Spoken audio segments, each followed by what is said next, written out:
Other than my head killing me thanks to my hair, I shall be fine.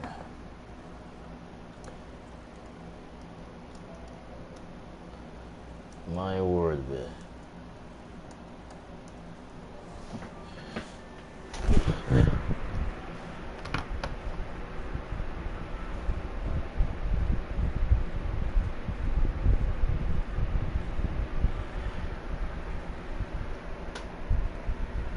Going around them demons, then Mr. I think they moved their feet.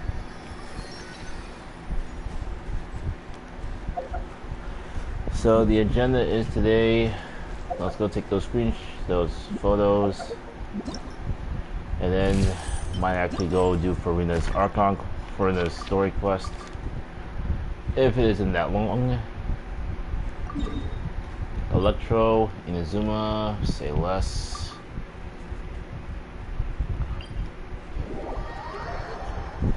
Got the perfect candidate for that.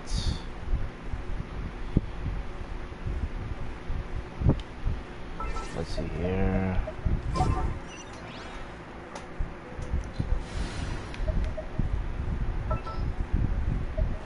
This will only be a brief moment. What is the situation?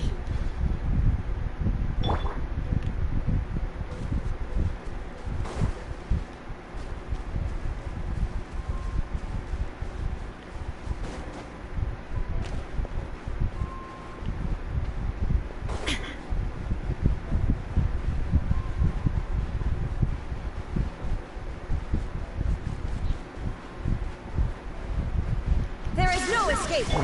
Hey! Yoo-hoo! Ready.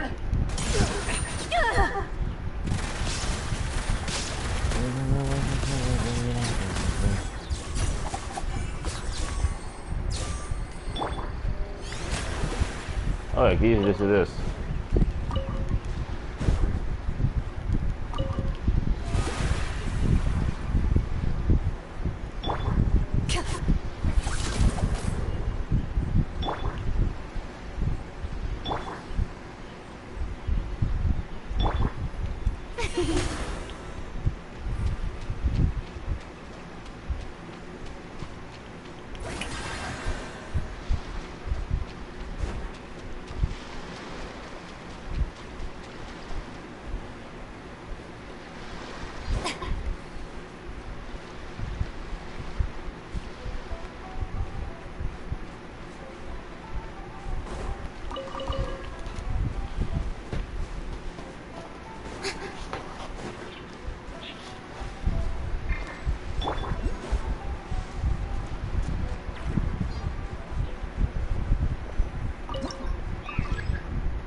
Yep, went too far. Oh well.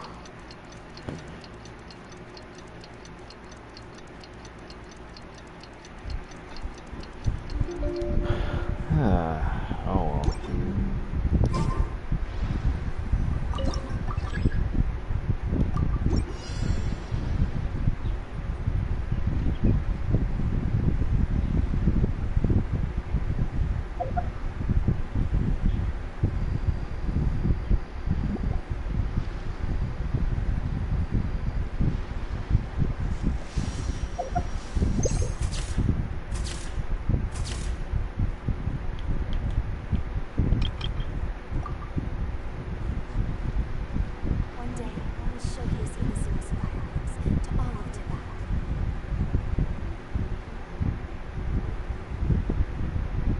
What is she talking about?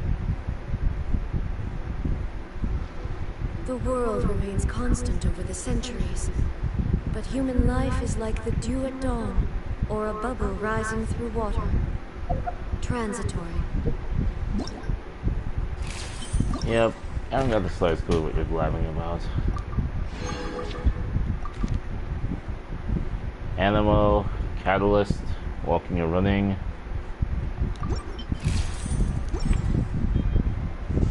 One day, I will show these species fireworks to all of Tibet.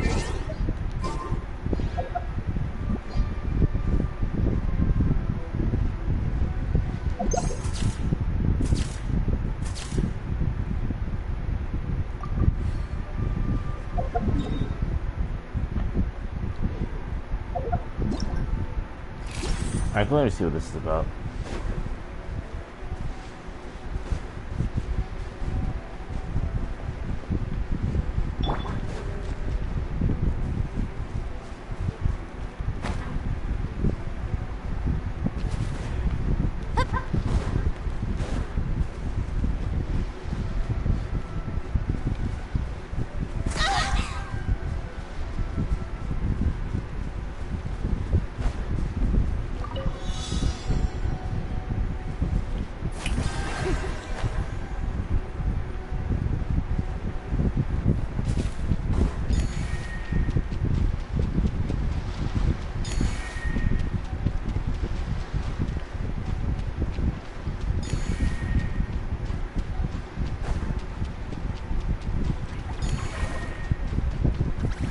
Shower me with praise!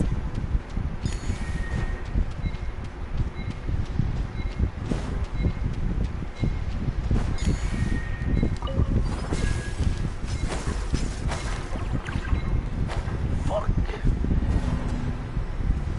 Ay. I have to go all the way back there to try it again. Strike a pose!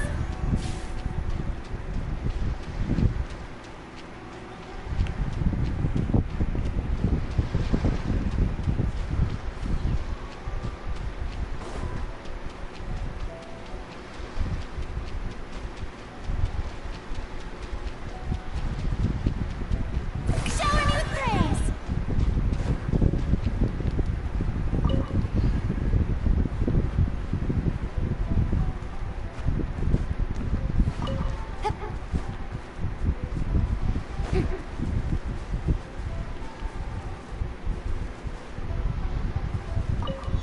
Strike a pose!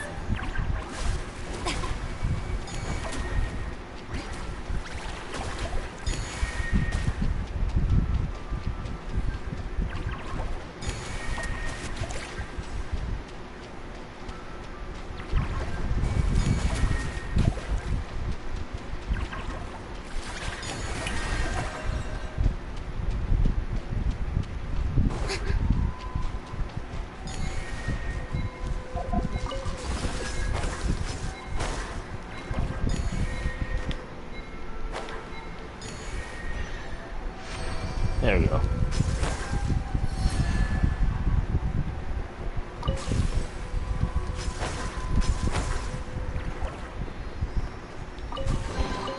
Ooh, what a pleasant surprise!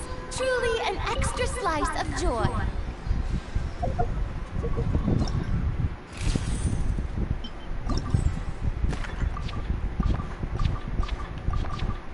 They're really milking this out, huh?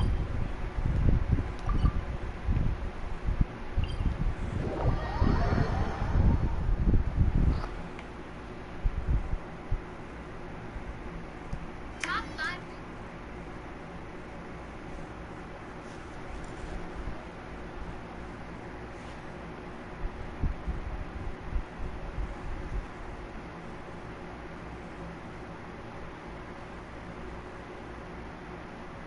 Tea parties are a must for the well-mannered.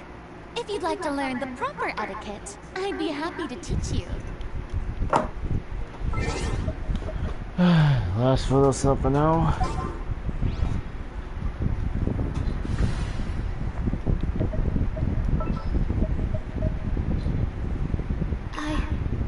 I can do it.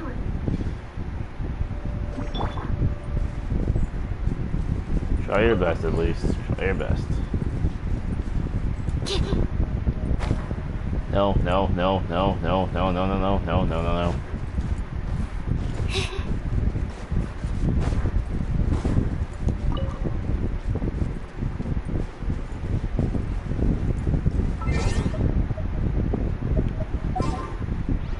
Actually, I have a different idea. Are you sure it has to be me?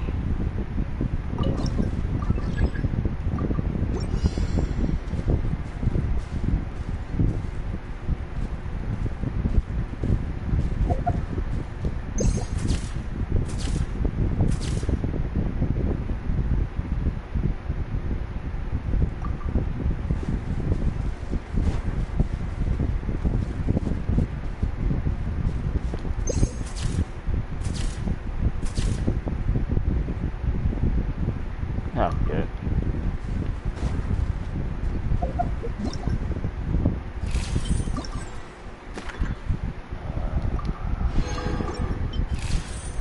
Oh, yeah, it's killing me.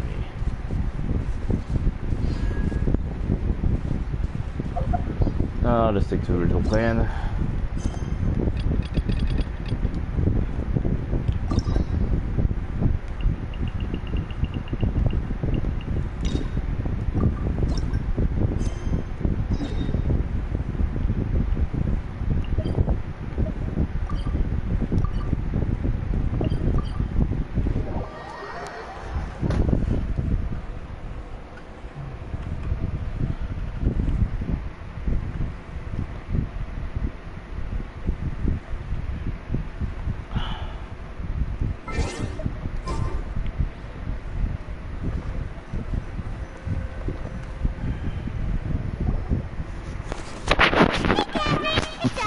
Got any new commissions? Specifically one with a huge more attack, perhaps? Paimon's just being enthusiastic. We're old friends now, she gets it.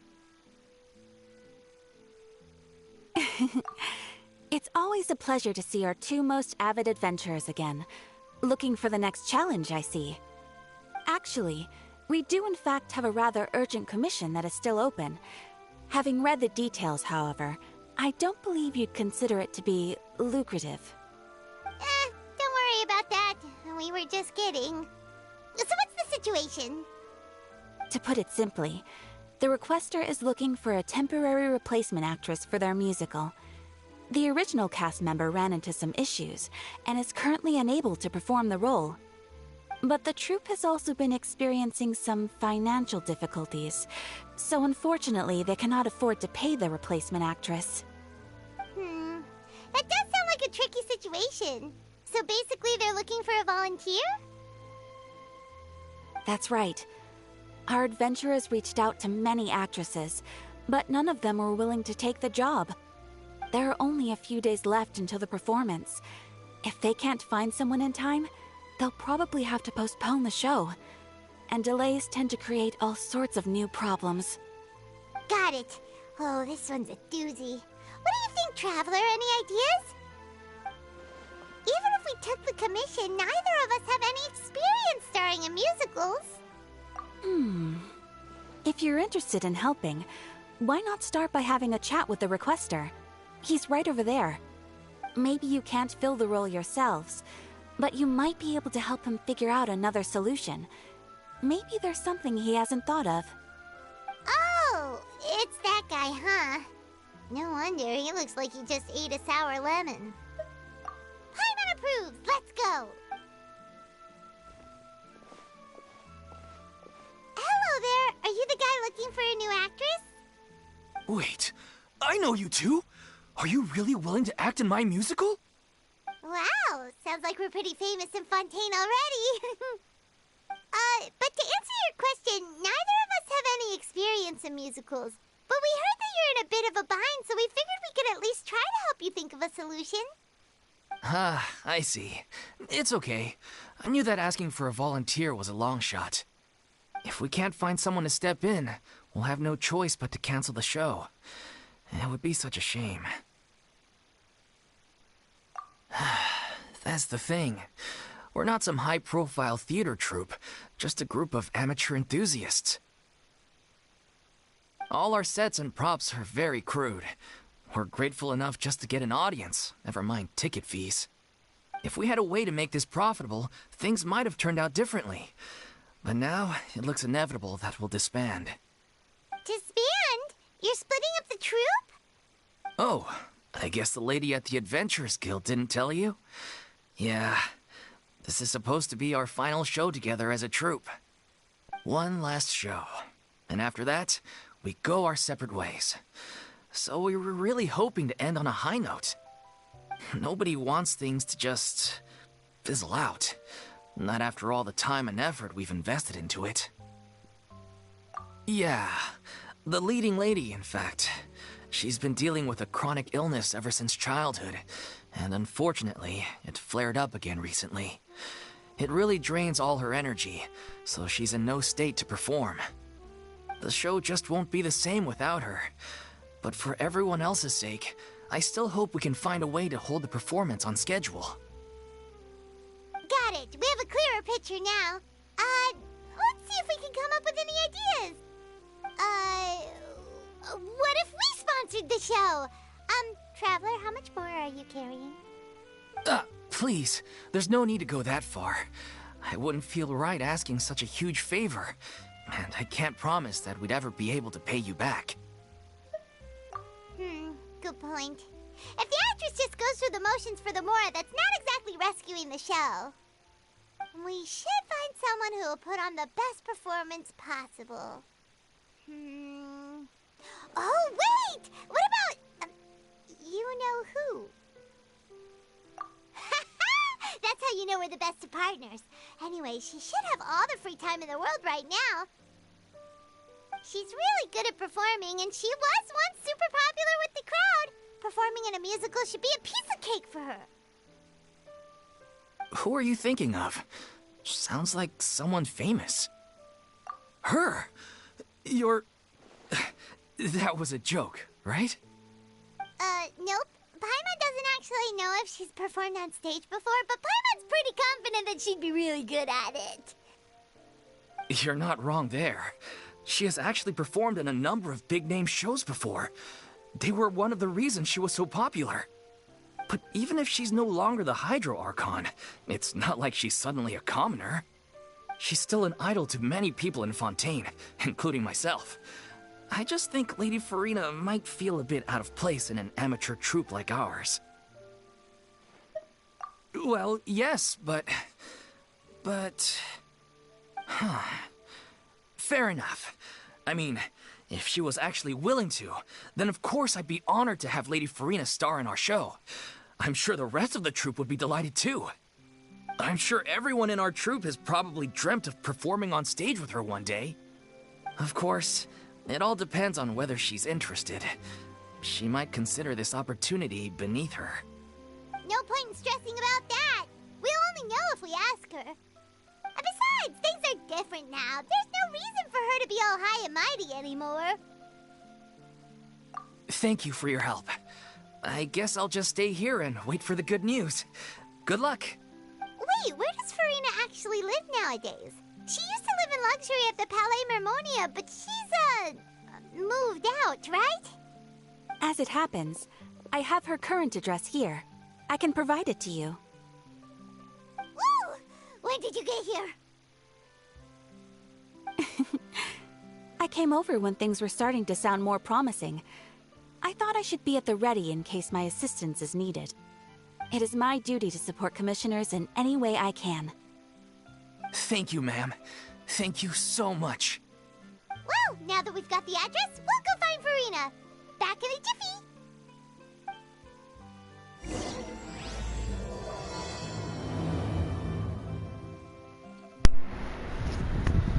Even if you are the receptors of the Adventurers Guild, I'd rather not have someone you give some rando my address.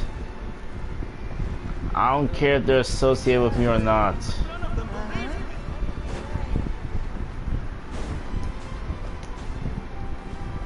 Wow, this position.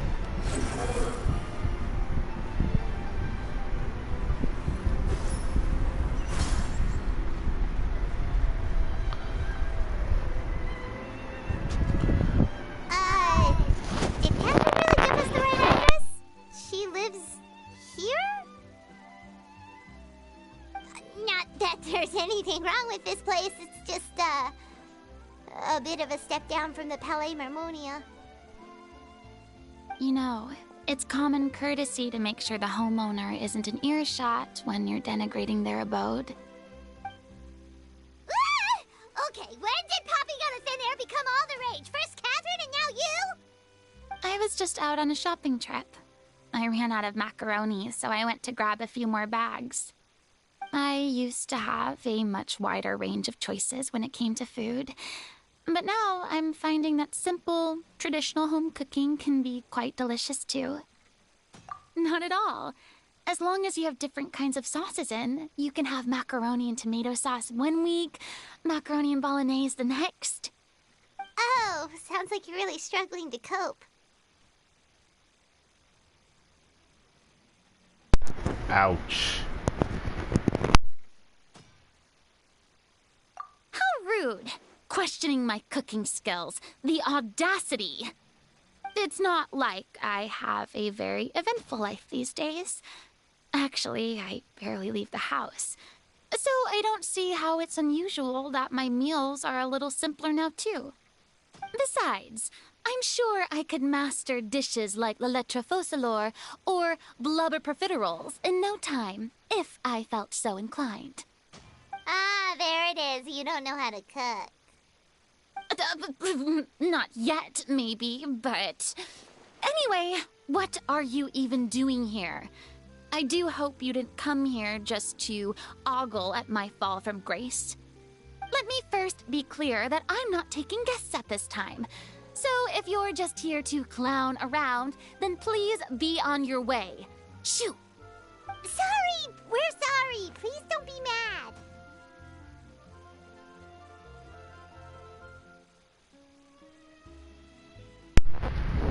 I don't know what to say to that. Yeah, exactly! What the Traveler said! Paimon wasn't trying to make fun of you. Hang on a sec, you weren't exactly holding back either.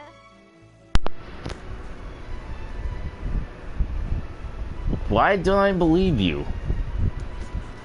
Why don't I believe you? Either.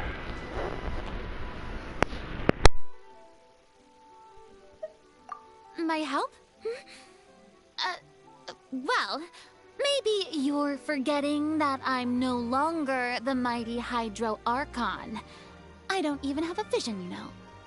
Don't worry, it's nothing that serious. It's just very specific, and you're the one with the power to help. Oh? Well, if that's the case, then fine. I'll spare you the lecture about your attitude just now. So tell me, what specifically makes this matter so specific? Ah, I see.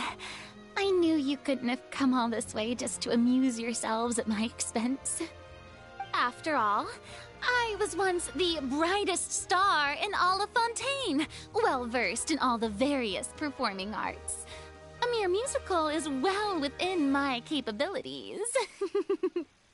But given the present circumstances, I'm afraid I must regretfully decline your casting request.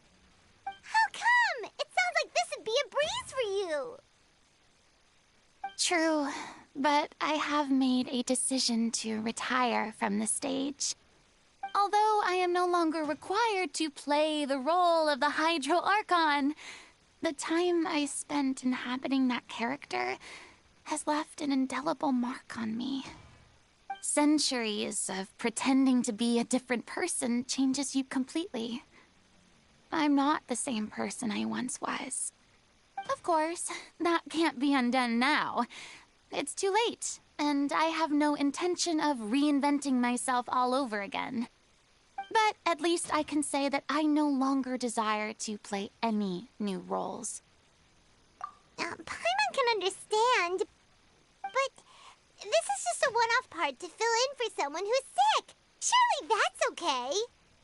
Whether it's a one-off or not, it's a boundary that I've committed to no longer cross. If I make an exception to the rule now, I'm just leaving a back door for myself. which would be the same as not having a boundary in the first place. So I'm not going to perform, and that is that. Okay, guess there's no convincing you. Well, is there anything else we can do to help out the troupe? Otherwise, they'll just have to disband without any fanfare. Do you know any other actors who might be interested in the role? Nope. Short and to the point, okay. I've never been great at maintaining relationships. Besides, anyone I've ever worked with probably couldn't wait to get rid of me.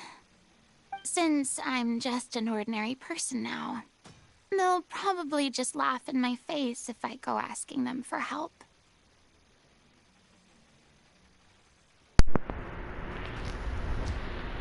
I'm assuming the worst of you two right now. True, but I mean, could you even blame them? I show up out of the blue, begging and groveling for their help with a show they won't even get paid for? Oh, no way.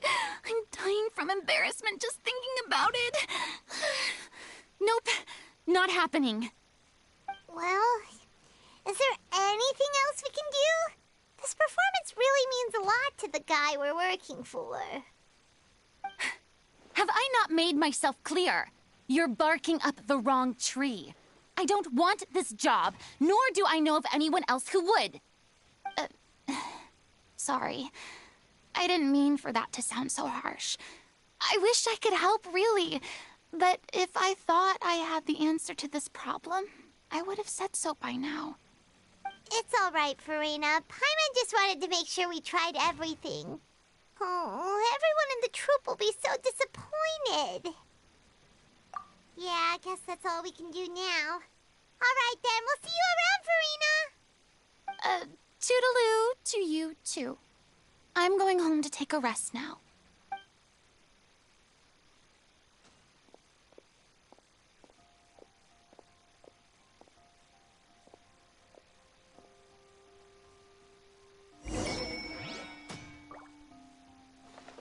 The wind rises.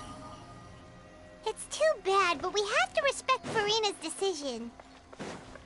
Maybe the thought of performing brings up too many painful memories now.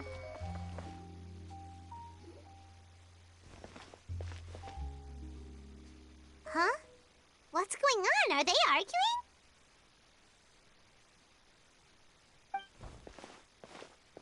That's besides the point. I'll ask you again.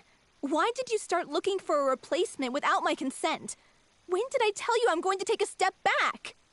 You didn't need to say it. We've known each other for how long now?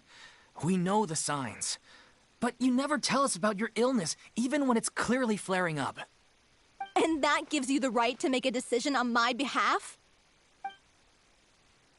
Shortly after you left, the troupe's lead actress came to the Adventurers Guild.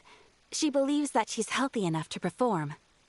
Excuse me, but can you both take a moment to discuss something else for now? The adventurer assigned to your commission has returned. Sorry, I was just dealing with a little misunderstanding. So, how did your conversation with Farina go? Sadly, it's a no from her. We tried to persuade her, but she wasn't having it. She doesn't want to play the role for personal reasons. I see.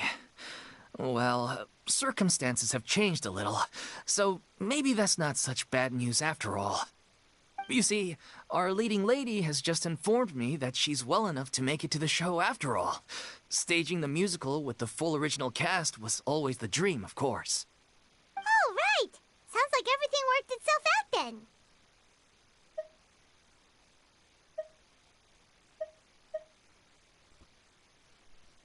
Yeah, she'd be livid. We'd get the scolding of a lifetime.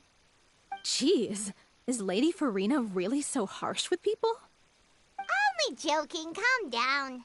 So, guess we can consider this case closed now, huh? Despite the fact that we failed to complete the commission, we were still racking our brains for ideas on the way back here. Look, there's no point arguing with you about this anymore. You've made yourself very clear, so I'll stop looking for a replacement. This is the last chance we have, though. If your illness flares up again, there won't be time to find anyone to replace you. So, are you absolutely sure you'll be able to handle it? The whole team is putting everything they have into this final performance. We have to make sure it goes ahead. Yes, I'm completely confident. I've been taking a new medication from the doctor, and it's working brilliantly. I'll definitely be able to tough it out until the performance day. I share everyone's desire to commemorate all our years as a troupe with a proper farewell show. So the last thing I want is to be left out. Every one of us thinks of this troupe as their home, myself included. You're right. I'm sorry. I let myself get too worried about the show. I should have asked for your permission first. All's well that ends well. Sounds like the show will go on.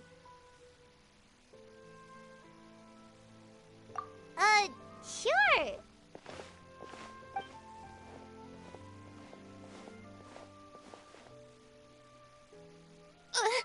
Hey, how did you...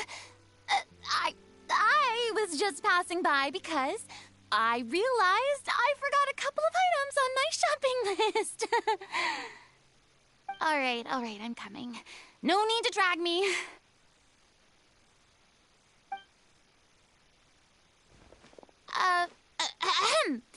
Hello, one and all.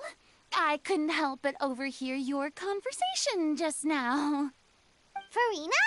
Didn't you say you were gonna take a rest at home? What are you doing here? I was just ever so slightly concerned about the situation you mentioned. Yes, a teensy bit concerned, that's all. When you came to talk with me earlier, I jumped right to explaining my position and said some strongly worded things. And all before I even had a full grasp of the situation. Anyway, I just feel a bit bad about how it went down. I'm sorry, Paimon.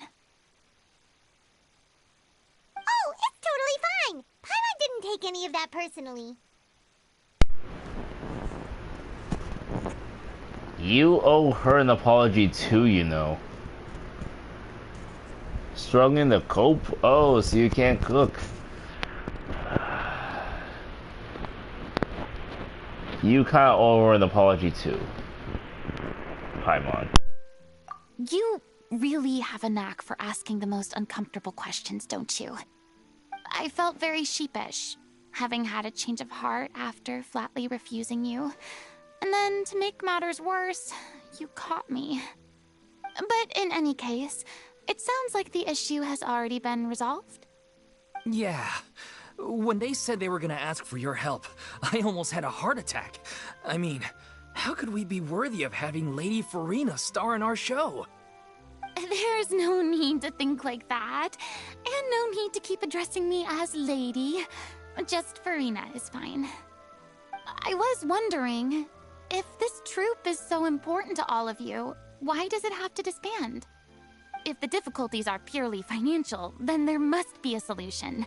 You could put the shows on pause while you look for a sponsor, for instance. Everyone seems so devoted to the troupe. I'm sure if you keep chipping away, you'll find a way through. We all want to believe that, but some things are just beyond our control. Everything's been going downhill ever since we lost our director. She was the heart and soul of our troupe.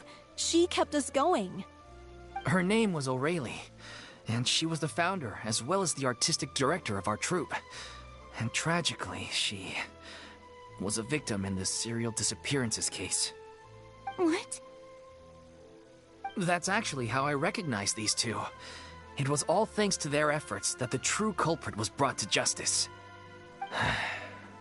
But still, no sentence can bring our director back to us. She was a loyal fan of your performances, Miss Farina. They were what first inspired her to get into musical theater. She rallied many people around her who were destitute or had lost their sense of purpose in life, and convinced them to join her troupe. She wrote her own scripts, acted on stage, and mentored each and every one of us. People loved our performances back then. We seemed to be going from strength to strength.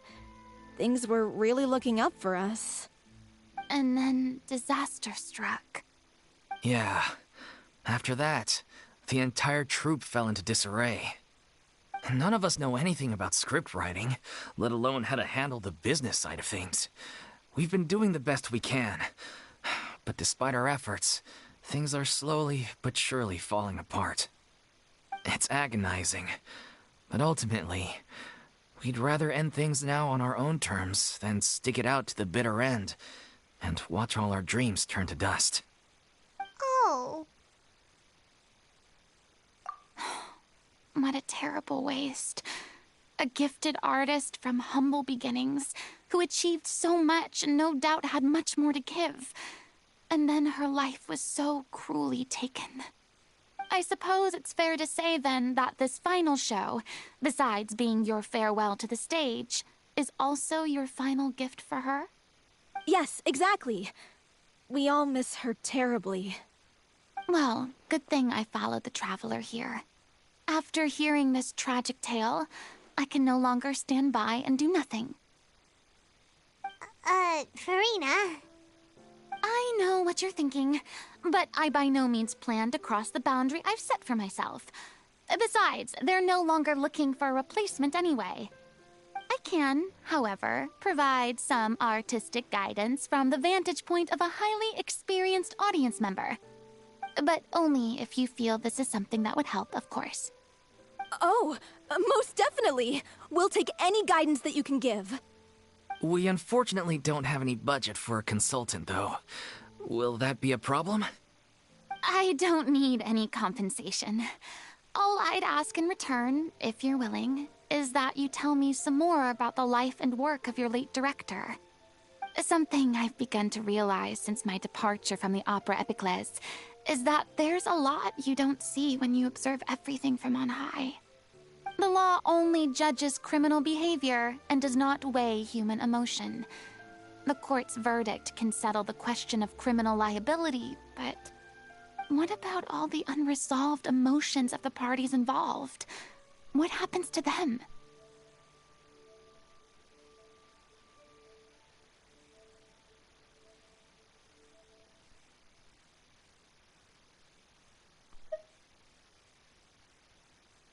An interesting answer.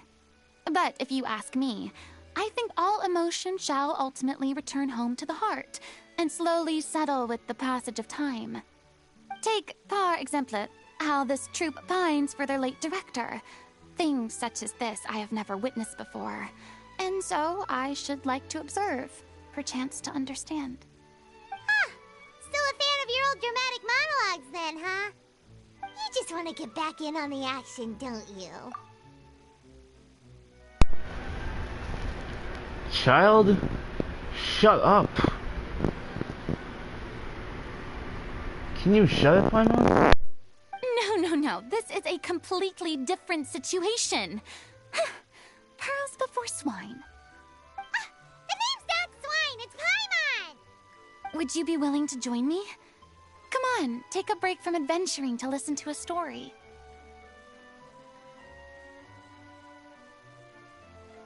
Thank you all so much. Our director was a huge fan of Miss Farina's performances, as of course we all are. Alright, follow me. We'll go to our usual practice space. Please excuse the size. It's a little on the smaller side.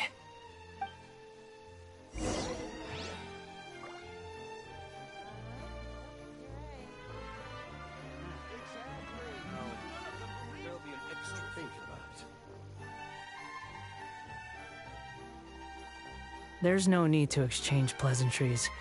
It's rather pathetic to force a conversation just to occupy silence.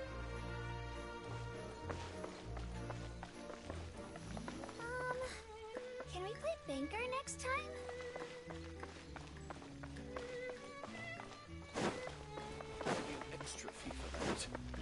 Behold!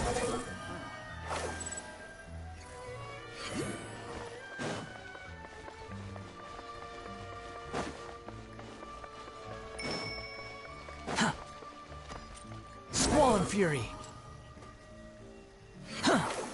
Search forth!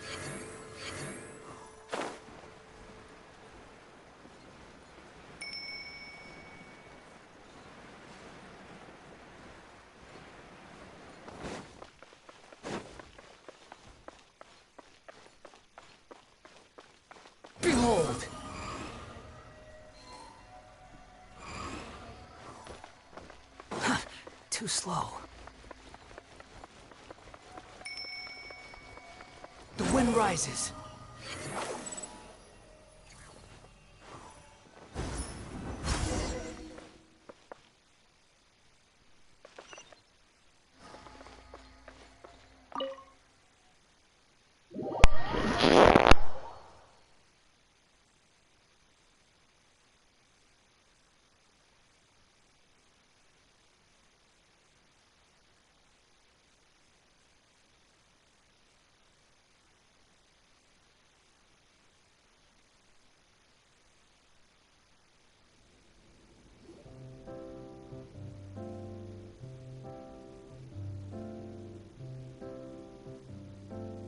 Huh?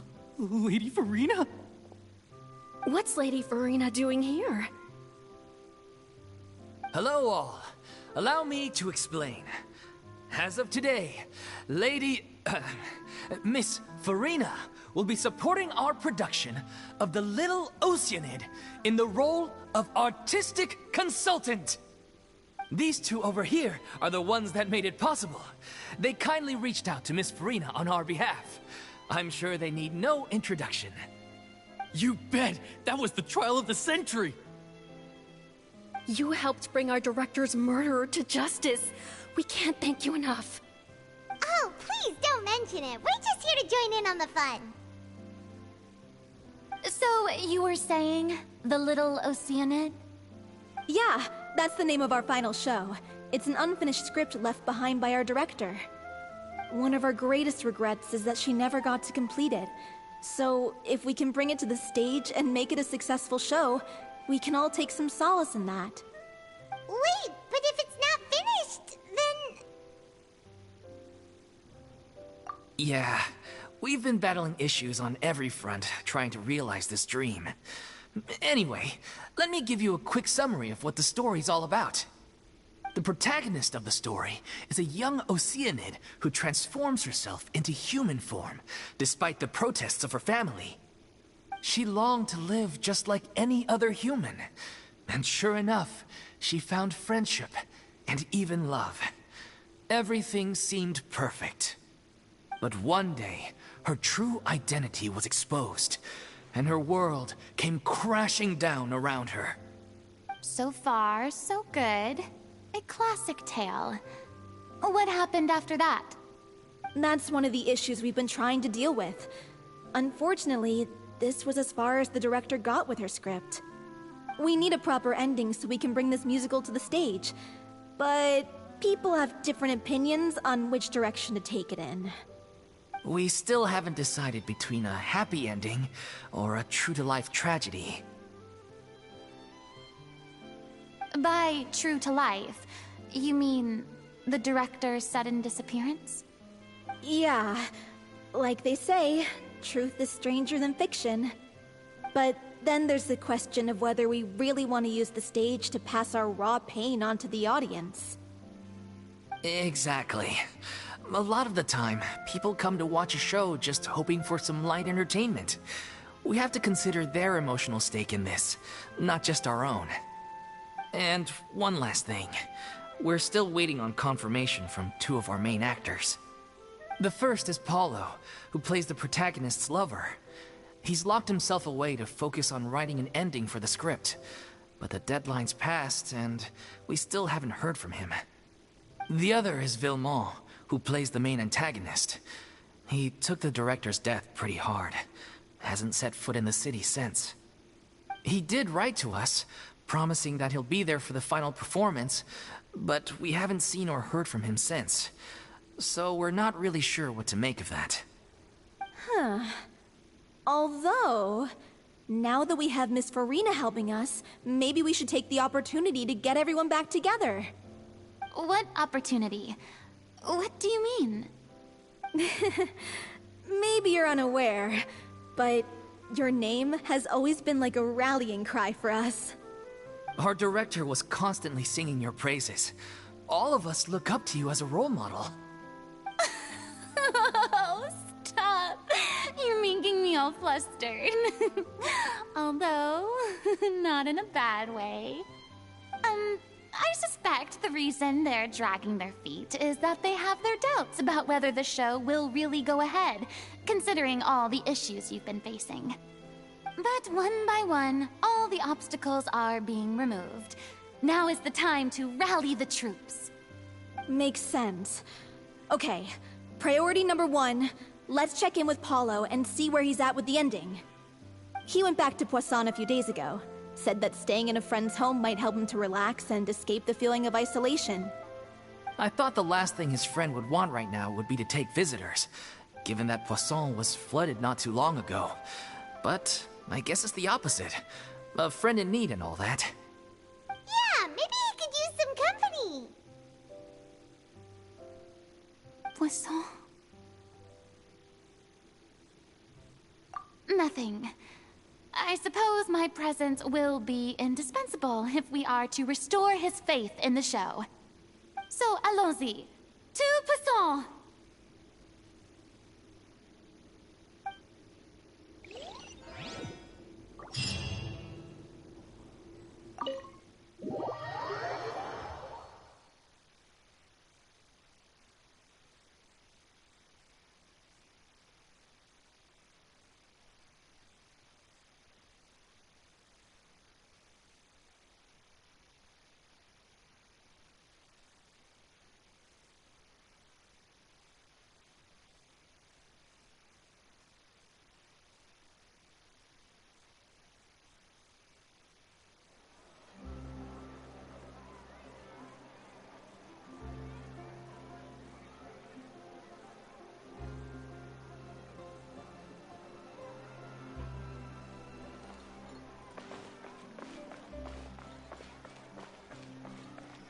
Behold!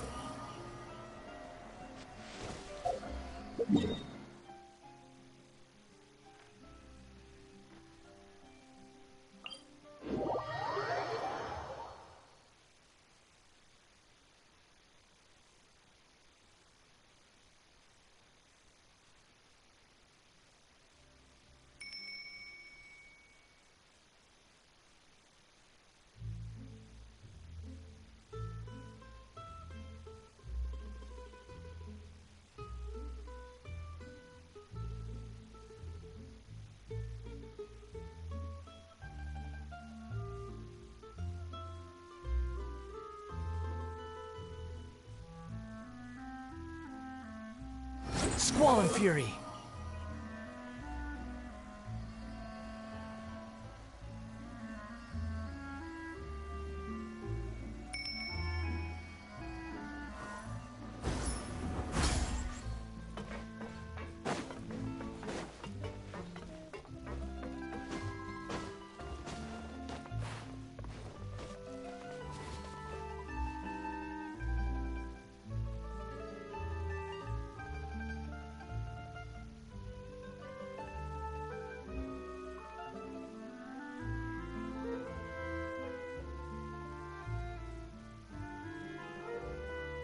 You think I've got a sharp tongue? I just tell it like it is. If someone can't handle it, maybe that's their problem.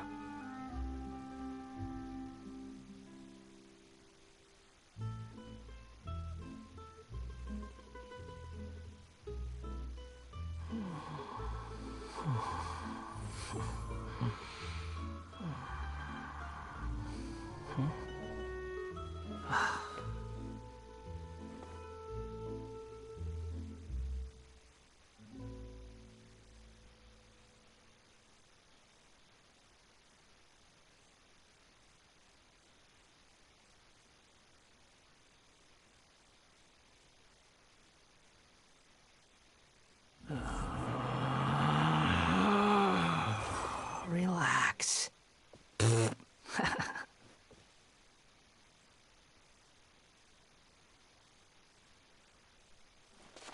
The wind rises.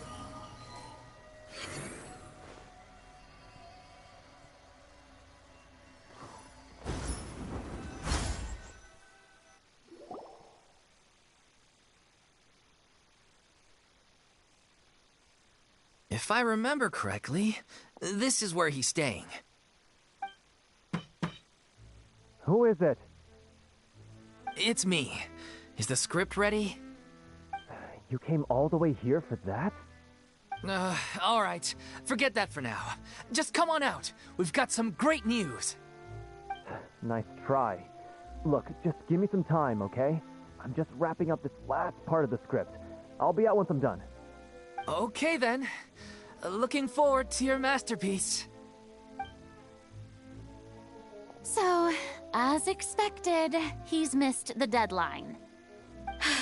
The ending is one of the most important parts of the show. Even once he's done, it isn't final until we've all had the chance to read through and make sure we agree on it. Someone told me they'd just seen you in Poisson. I assumed it was a case of mistaken identity, but sure enough, here you are. And Farina, too. I was wondering if we might run into her. So, you're here for Paolo? Looks like he could be a while, so feel free to take a stroll around town in the meantime. I've made all the arrangements already. Oh, it's okay. We can just wait here. Thank you for being so considerate, Miss Navia. That sounds wonderful. We'll take that stroll. Get over here, you! How oblivious are you? How are things in Poisson now? Any better? Things are on the mend, but it's a slow process. Some people may never recover from the trauma they experienced. I'm sorry to hear that. I wish there was something I could do. Please, must our conversations take such a depressing turn every time we meet? We all have painful memories, but we don't have to let them cloud everything we do. And if you're trying to make a new start, perhaps it's best if you don't bring up the past all the time. Thank you for your words of comfort. You make a very good point. But for now, at least, I think I should stay with the way I'm feeling for a while longer. It's okay. These things take time. Moving on from a painful experience is easier said than done. Which brings me to why I'm here. I thought you should probably know that not everyone here is ready to forgive and forget after the Hydro Archon's inaction in the face of catastrophe. To avoid upsetting the peace, I told the townspeople that everyone here is a member of the theater troupe, and that you are just an actress playing the role of Farina. It's not a perfect solution, but hopefully it means you won't have to lie low while you're here. That's so thoughtful of you, Navia. Well, what do you expect? I am the courageous and considerate president of Spina di Rosula, after all, like my father before me. Anyway, that was all. Look after her now.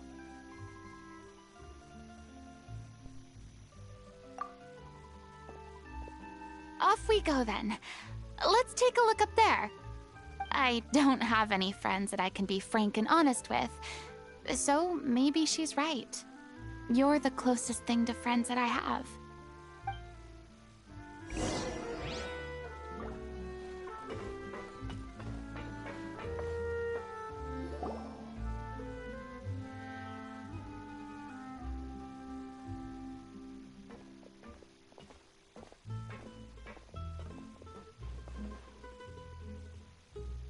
I'm so grateful that Miss Navia was so understanding. To be perfectly honest, I didn't know if I was ready to meet her. It's always easiest to just run away from your problems. But that never fixes anything. You can't get around the obstacles without facing them. So that's why you were nervous when they brought up Poisson. Yeah. I'd be lying if I said I wasn't scared of coming back here. Still, I felt it was something I had to do. As I was saying before, I want to see for myself the things that I never could in the past. I'd be overjoyed if the people here could find it in their hearts to forgive me. But they're more likely to unleash a tirade of vitriol against me, which, of course, I completely understand and accept. Yeah, I can tell people are watching me. I'm sure some people here see the idea of someone coming to Poisson dressed as the Hydro Archon as extremely disrespectful. I used to be terrified of the gaze of other people, especially when they had suspicion or resentment in their eyes. I guess I wasn't quite ready for this after all. I'm not surprised you're making yourself go through all of this. I can't let myself see only the things I want to see. How would that make me any different from before? Look! There seems to be a crowd gathering over there. Probably time we made a move. How about we check out Spina di Rosula's ship? We should have a view of the whole of Poisson from there.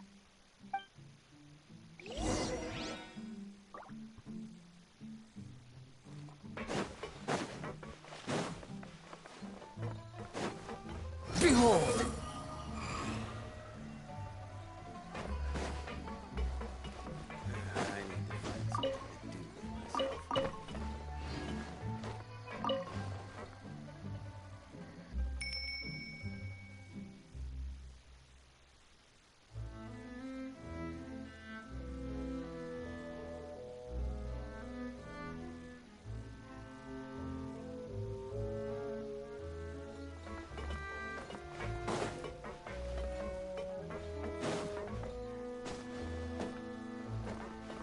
The wind rises.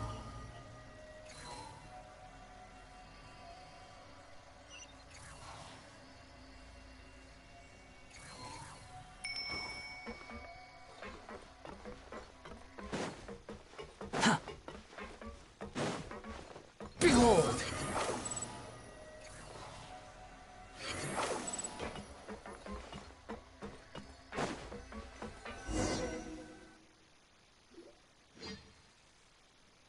I'm sorry. You probably just wanted a relaxing stroll, and here I am dumping all this heavy stuff on you.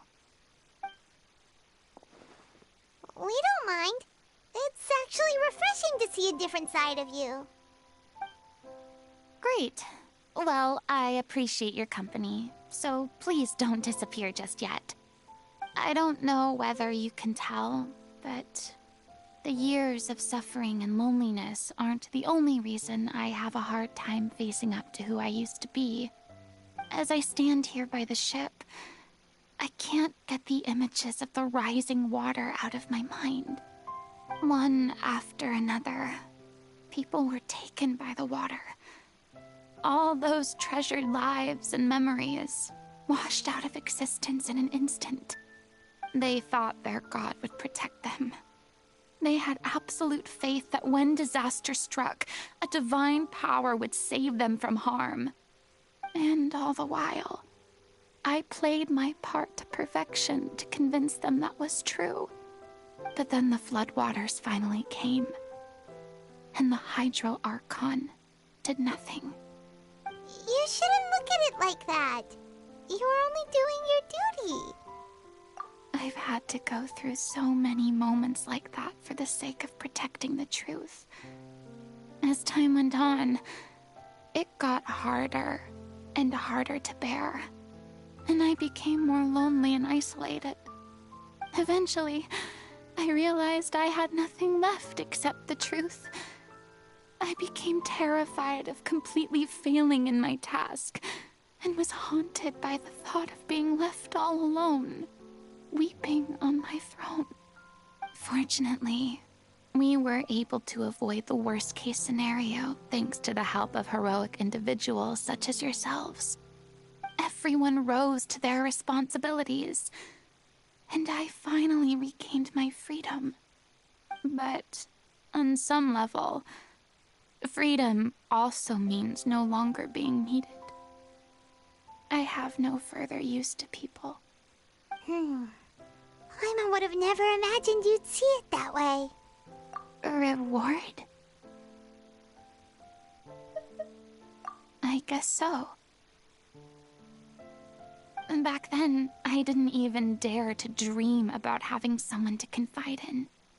I was scared of someone recognizing me for who I truly was, and exposing the secret I swore to protect.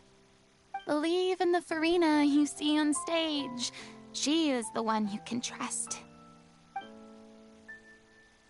I had to keep all my feelings, all my curiosity about life to myself.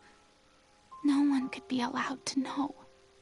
That's what I really meant when I said I'm no good at maintaining relationships. So that's where you were coming from. Paimon totally thought you were just a bit of a diva at heart. Could you please get off my case? I don't know what's gotten into you today. I'm making an effort here. You could at least try to do the same. I do. I once had nothing but the truth, and now I'm finally free to live my own life again. And even though I have no idea where I'm going right now, at least the choice is in my hands. All right, it's about time to head back. Paulo should have finished the ending by now. Sure. Okay, let's head back and check it out.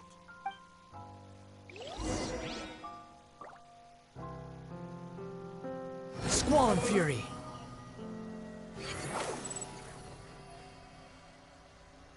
Upon the gale.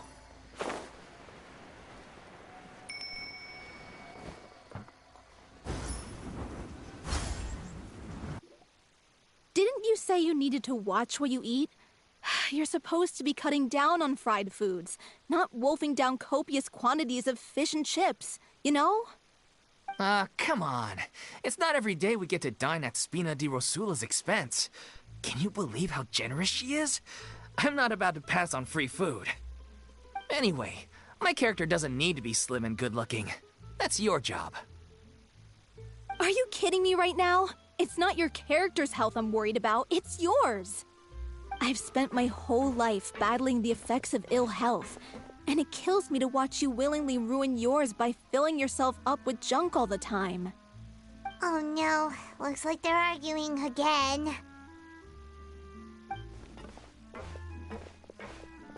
We're back! Could you maybe put your differences aside for a moment? Ah, you're back. We've been enjoying Spina di Rosula's VIP treatment in your stead. Paulo's nearly done. We shouldn't have to wait too much longer. Great! So you were discussing your characters, right? We heard she's playing the Oceanid who turns into a human girl. What about you? Me? I'm an Oceanid too. He was originally supposed to take the form of a crane, but he outgrew that role. Well, the costume at least. So now he's playing the boar instead. Sorry. The boar's not a bad character, actually. He's the one who raises the little Oceanid, yes? That's right. He has some pretty memorable lines too, like when he imparts some solemn words of wisdom to the little Oceanid.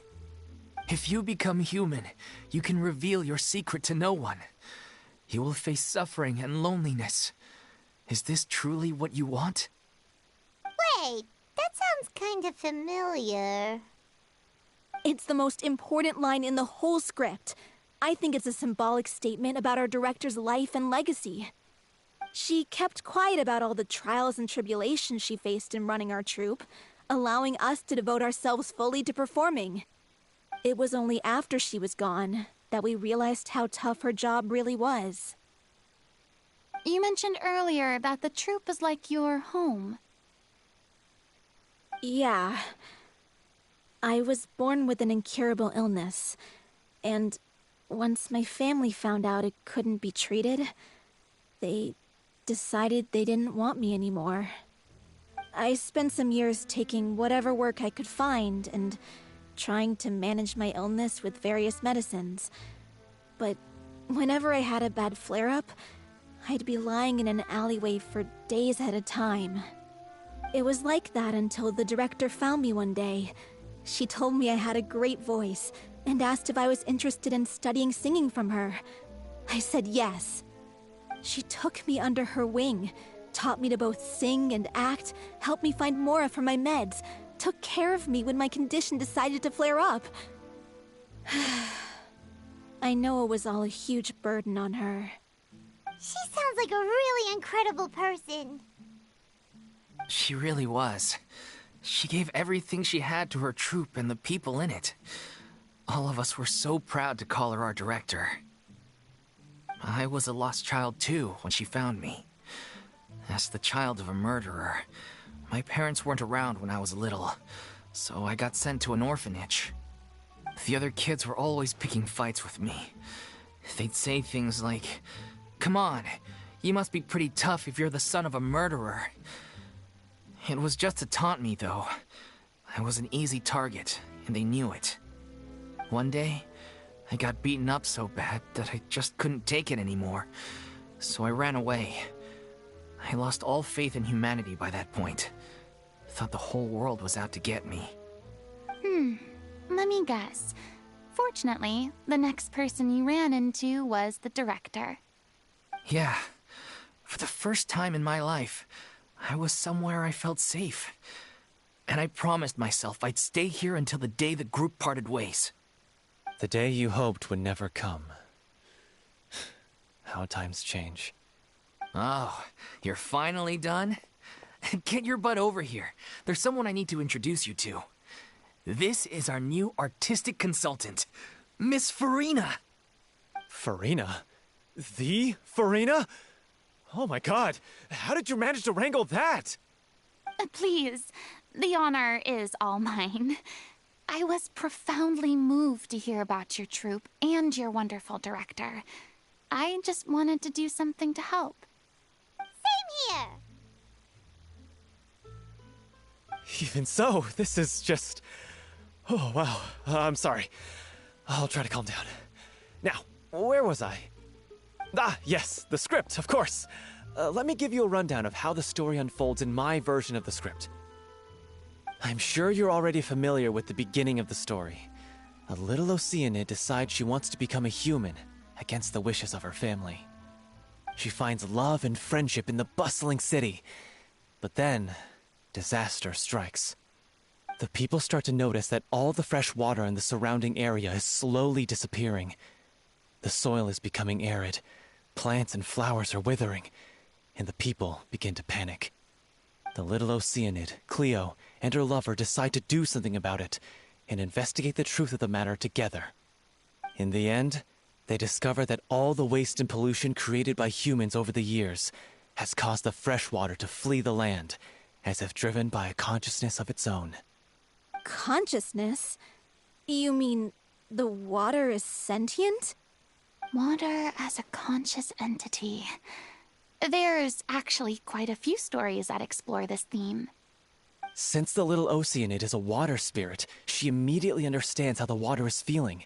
She then tells her lover about her true identity, as well as the truth behind the crisis. Her lover accepts her for who she is, and works with her to find a way to bring the water back. However, unbeknownst to them, there were some people eavesdropping when she revealed her secret. The little Oceanid is accused of being directly responsible for driving the water away, and faces the greatest dilemma of her life. And then? In the end, she makes the brave decision to sacrifice herself to save her lover, and the rest of humanity. Huh? But didn't they all treat Cleo like a villain? Why would she want to save them after that? Well, she mainly wanted to save her lover, plus everyone who'd stood up for her. Through her love for her human partner, she was able to find an even greater love, one that extended to all of humanity. Surely the biggest strength of Cleo's character. There's actually something else that bothers me. You know the protagonist is supposed to represent the director, right? And she never had the chance to become a hero in our world.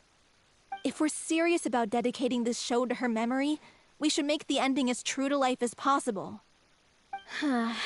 What about if the little Oceanid is hounded to death by people who hate her, her lover makes sure her secret never gets out, and humanity continues down the path to extinction?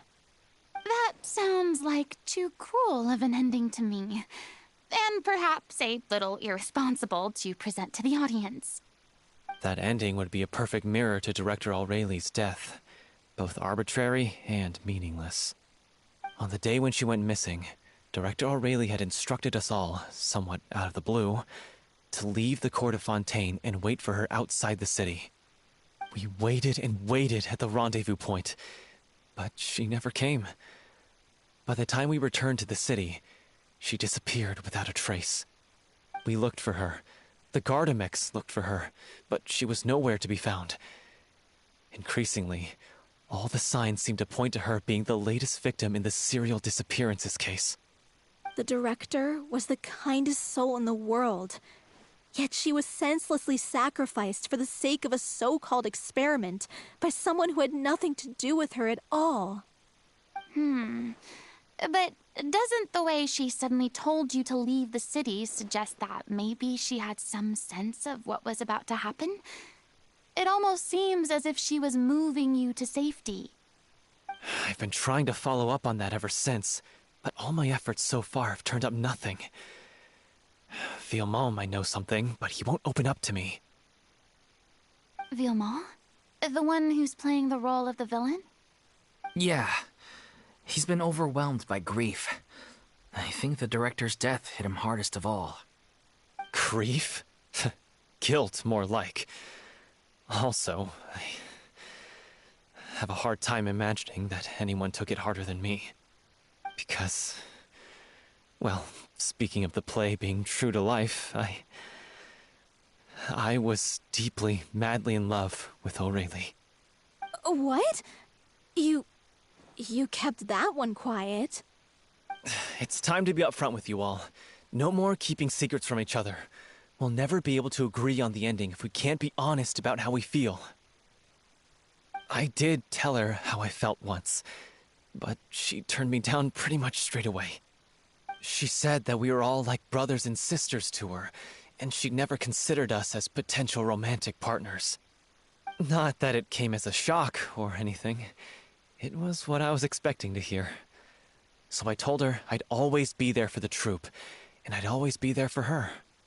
I said, maybe one day in the future, when everyone's settled into their own lives and on the up and up, and managing the troupe no longer required her constant attention, well, maybe then she could reconsider what she really wanted in her life.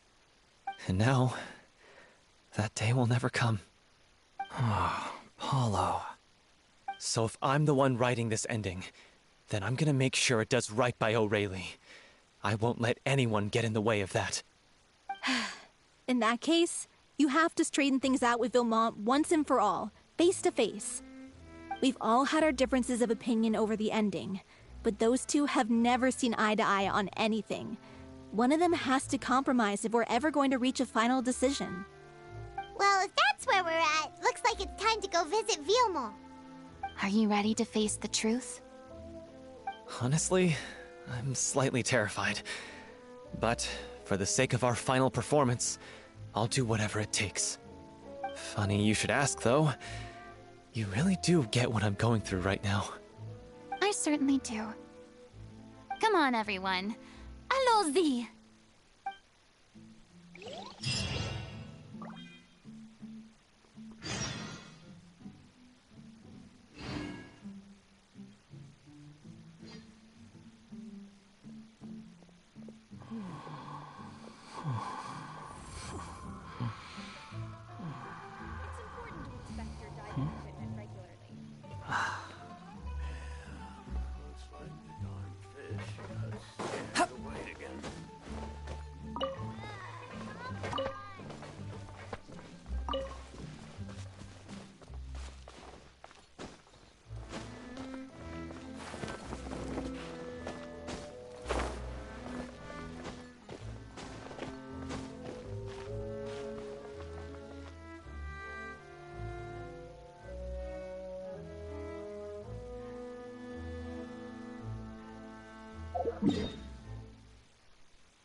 there's no need to exchange pleasantries. It's rather pathetic to force a conversation just to occupy silence. Quit following me. The wind rises. This is tough going. Delphi, are you sure you can manage in your condition? I could ask you the same question. Try to keep up. Behold!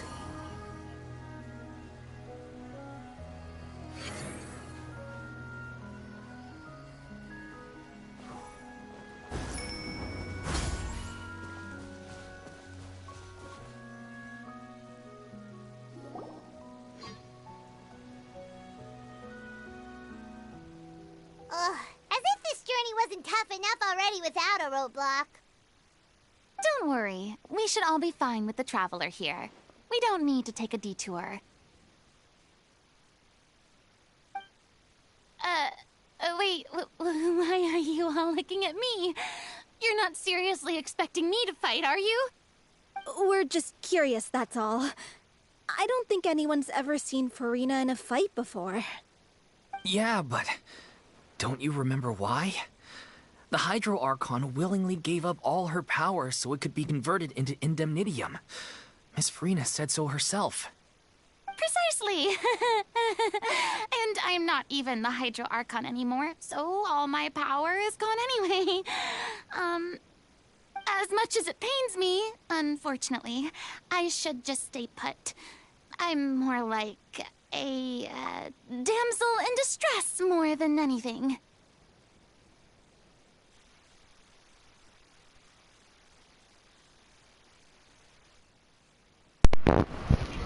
I don't like that look on your face, Traveler.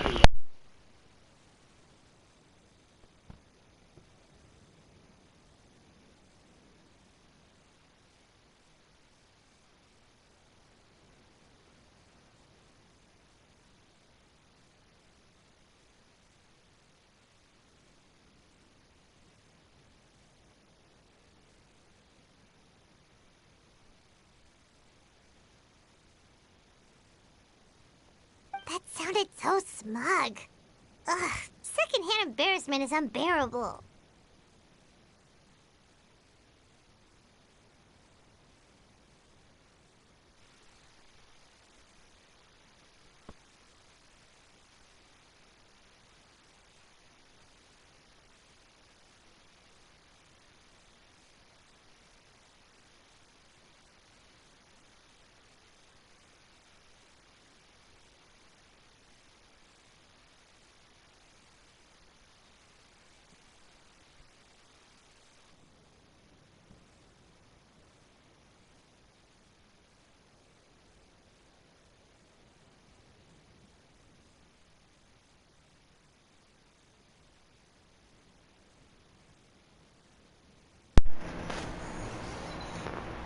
Et c'est la vie.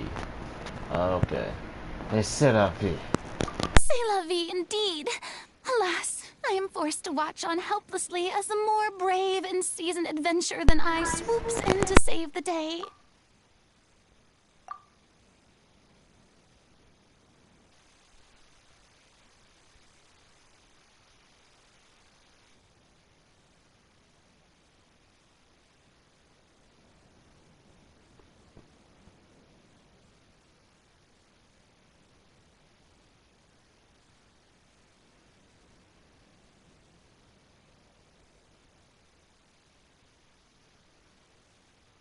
Aw, too bad.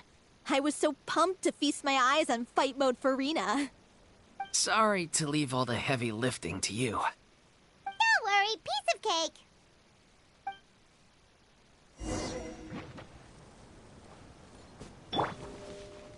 Yoo-hoo! Stop that! Unsightly insects! The wind rises.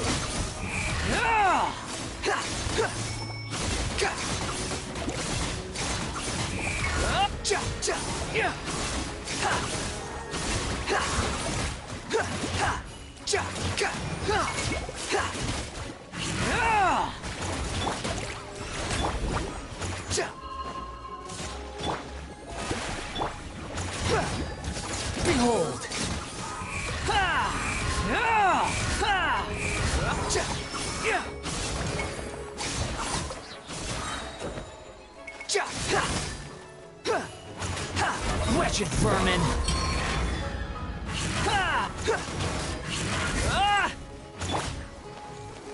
I see everything. The wind rises.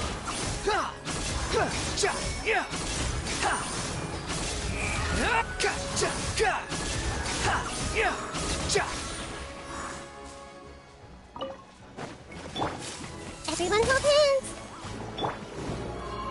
Time to testify.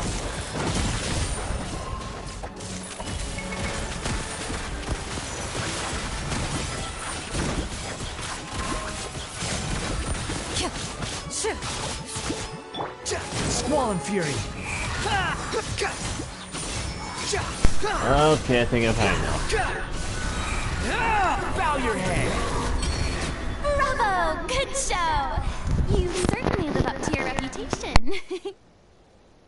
Yeah, thank you. Anyway, the path is cleared now, so onwards and upwards. You know, since Rena has her own role, I think we'll switch off her for now.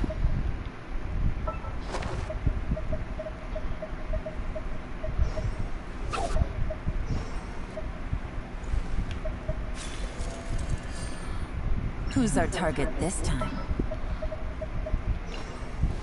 This world is full of unsolved mysteries. Really?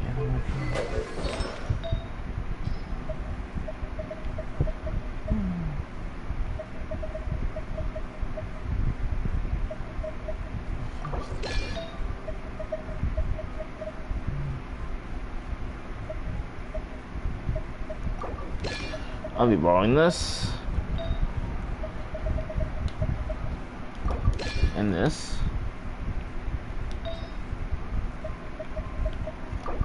And this.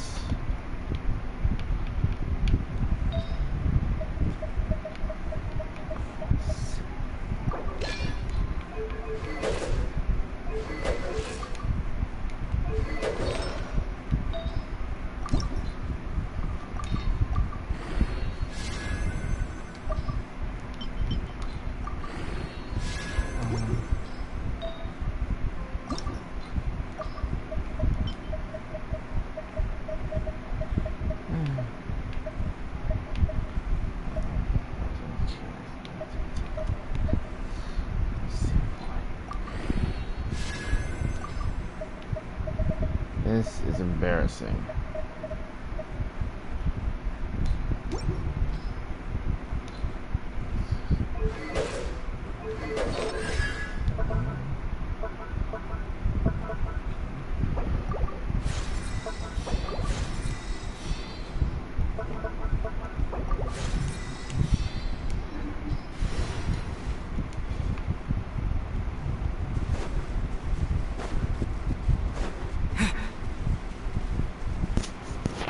It had to be higher up.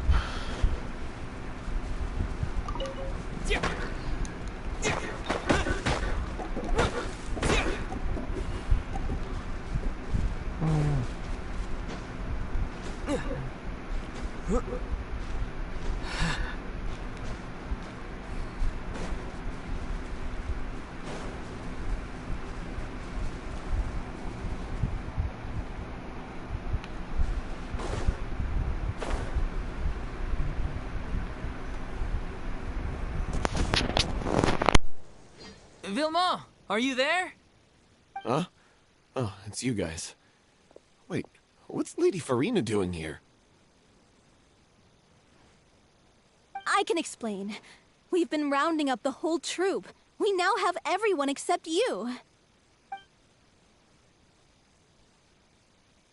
So, you think knowing the truth about the director's disappearance will help you write an ending to the script that pleases everyone?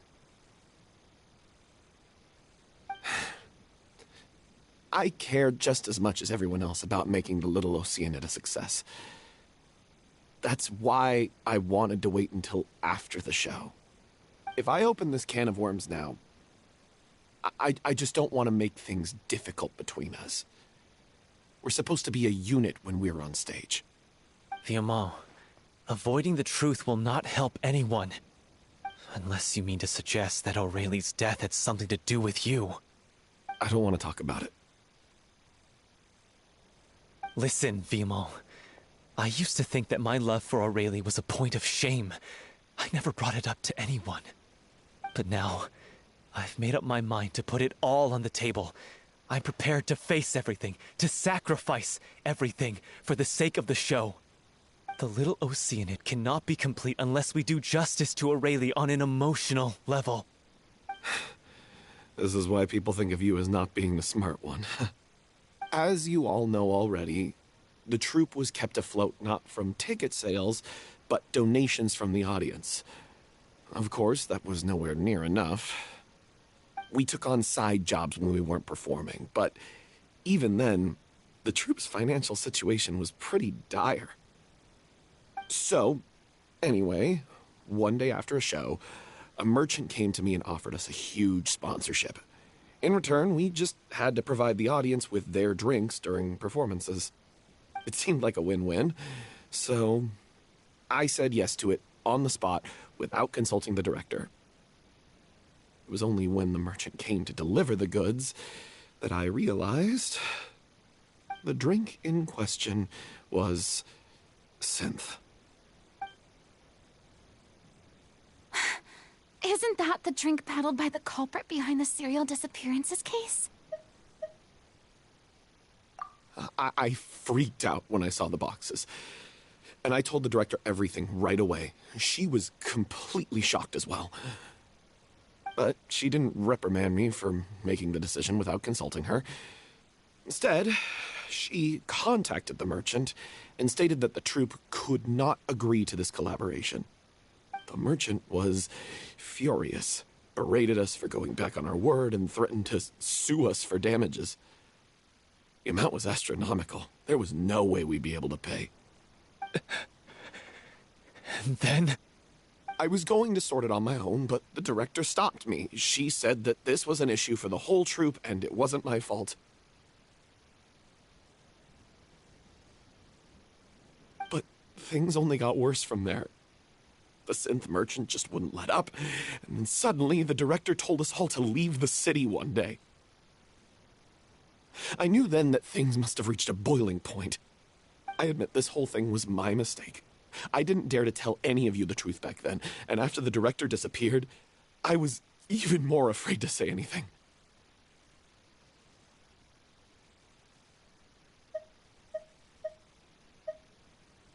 Yeah, I got Aurelie killed. There, I said it. Happy now? Hey, don't say that. You traitor! You knew Aurelie was in danger. Why in God's name didn't you tell us? What do you mean, you were afraid? This was a life and death situation. We could have saved her!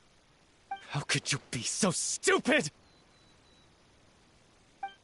Please, try not to get too worked up. Yeah, listen to him. You need to stay calm. Stay calm? How can I stay calm? This guy got Aurelie murdered.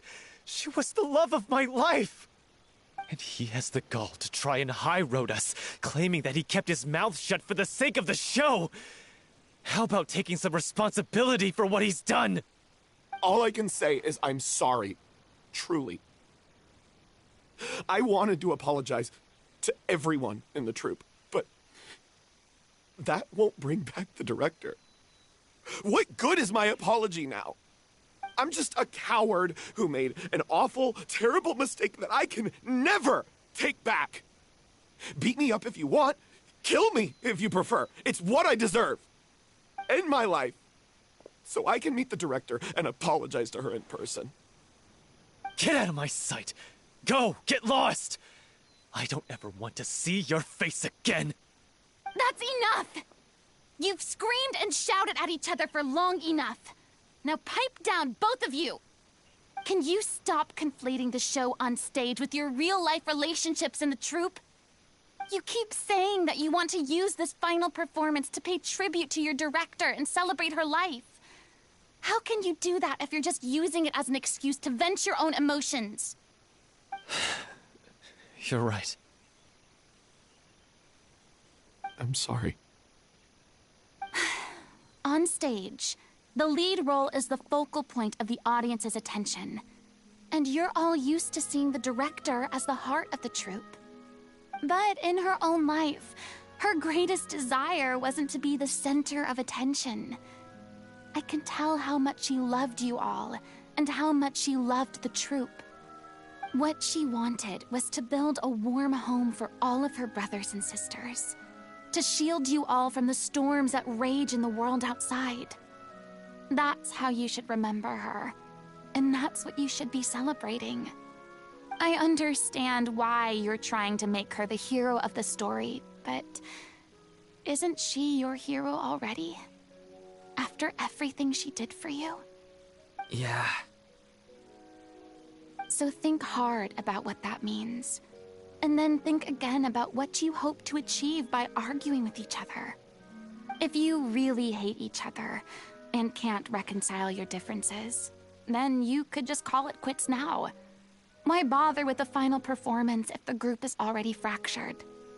But you can't bring yourself to do that, can you?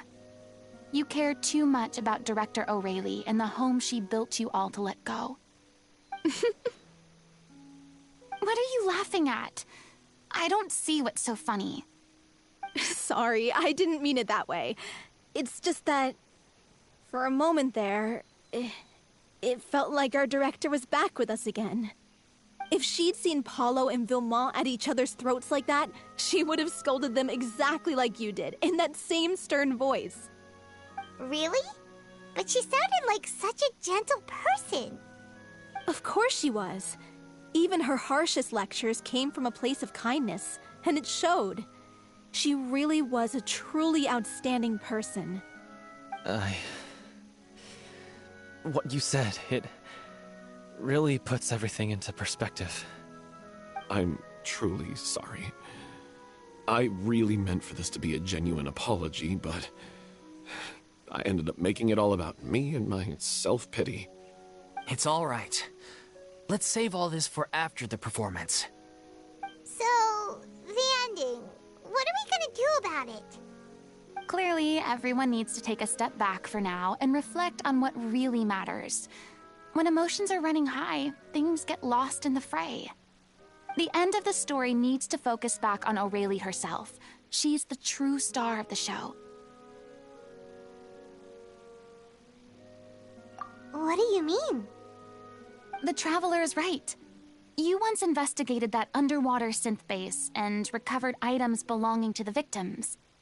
If you could find anything that O'Reilly left behind, perhaps we can get a better sense of what she went through in her final days. You really think that's possible?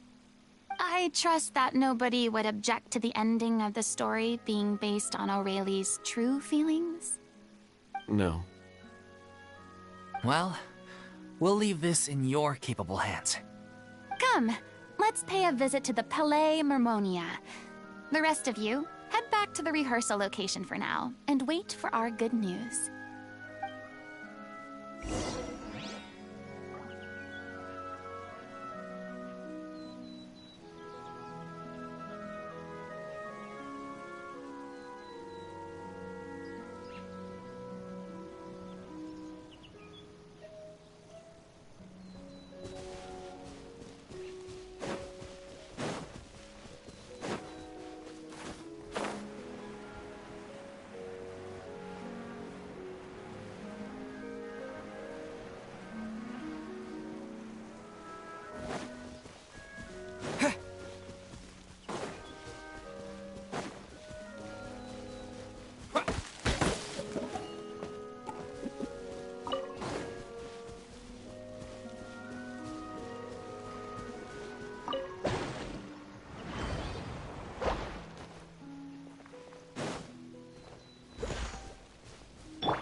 I see everything.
You want to review some recovered items connected to victims of the serial disappearances case? But, that case has been closed for quite a while now. Still, since you were the ones who discovered and submitted the evidence in the first place, you don't actually have to submit an application. Okay, please hold on. I'll have someone dig them out.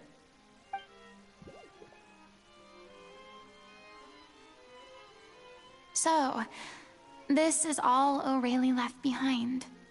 Just whatever she was carrying on her person, and this tattered old notebook. Hey! It's full of script lines! And sketches too! Looks like they show where the different props should be placed on stage. Hello, Zone. How you doing? And please don't refer to me as bro. Let me take a look. Maybe there's something in here from after she was kidnapped. Aha! I found something. To whoever discovers this diary. Let's see. Looks like she kept a detailed record of her captor's actions. She even mentions the truth behind the experiments on dissolving young women. If we'd had the chance to examine this notebook carefully back then, it would have been a conclusive piece of evidence proving Vachey's guilt. Vachey took so many lives. It's still so unthinkable how many victims he had. I guess O'Reilly must have written all of this down in the hope that her records would one day be of use to investigators. Wait, it cuts off. Her handwriting here gets patchier and more illegible by the line. She probably didn't have much strength left. Her final words are... I'll let you read them for yourselves.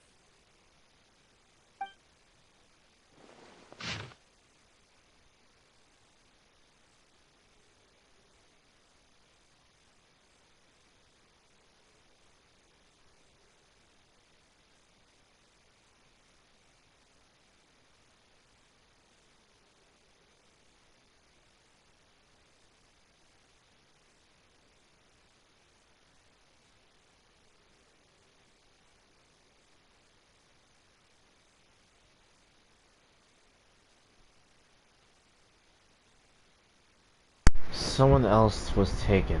That makes 6. Or perhaps the 7th. Someone tried to escape yesterday, but was caught. She hasn't been seen since. Was that yesterday? Maybe not. I have long since lost track of time. Sorry.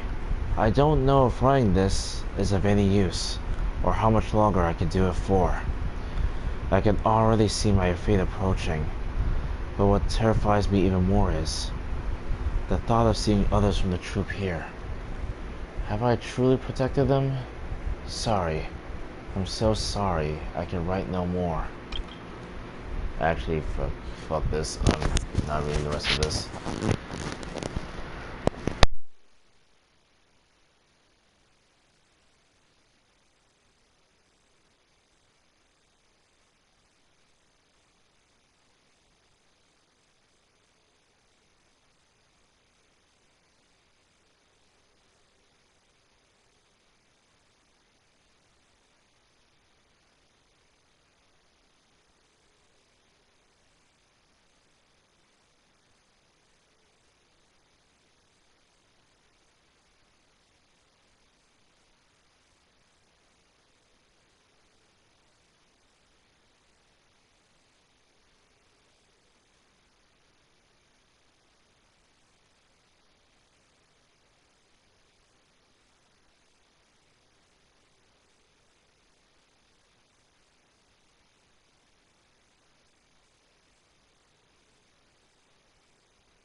was so terrified.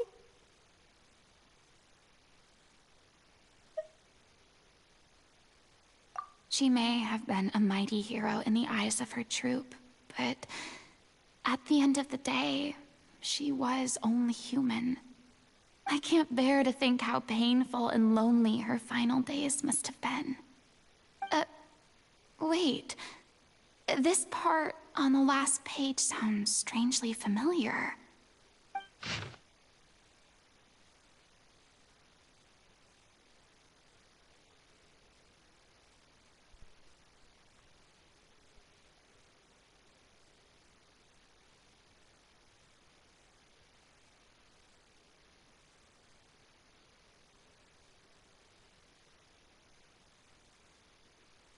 If you become human, you can reveal your secret to no one. You will face suffering and loneliness. Is this truly what you want? Isn't that the most important line in the Little Oceanid? Because I am an older sister to them. Oh. So she didn't regret her decision. Even as she sat in silence, waiting for death to come. I'm sure this is what the troupe would have hoped to hear as well.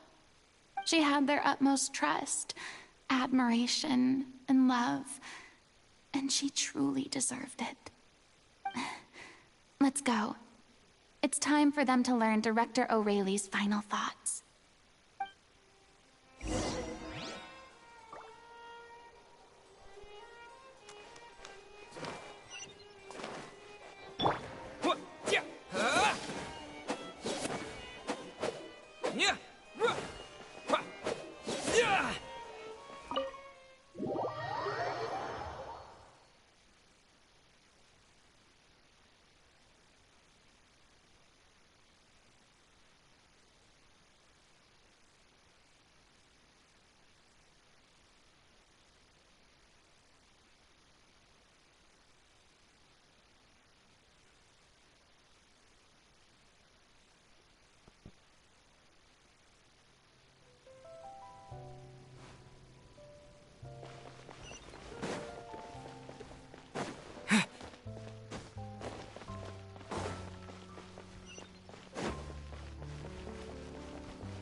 She deserves a hero's farewell. If that's the only way to convey to the audience the courage and selflessness that she showed in the face of death, then it's a meaningful way to end the story. Even in the last moments of her life, she was still leaving a trail for others to follow. She did her best to protect as many people as possible, even if it meant sacrificing herself. We know what choice our little Oceanid would have made now. I don't think any more discussion is necessary. Well, Vilmont, if we put the past aside for now, Do you think you can bring yourself to go ahead with the show? I will channel all my regret and put it into my performance, to make this a show worthy of our director. I won't ask for your forgiveness, and you don't need to worry about my feelings. This final farewell show should be about Director Aurelie and her alone. Then it seems like we've reached a consensus. I have a feeling that this will turn out to be the most mesmerizing performance of your lives. Really? How can you be so sure when you've never even seen them perform before? Don't underestimate my experience. After watching a countless number of musicals, I've learned one important thing. If you want to move the audience with your music, you must fully commit and immerse yourself in your role, pouring all your emotion into your performance. And aren't human emotions, love, hate, regret, and hope, just the most mesmerizing things in this world? I don't believe anybody could be more committed to bringing this story to life on the stage than they are now. Thank you for the vote of confidence, Miss Farina. And thank you for supporting us through all this. Then, let's not delay things any longer.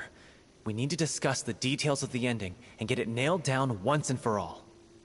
Actually, before that, I'd like to make a proposal.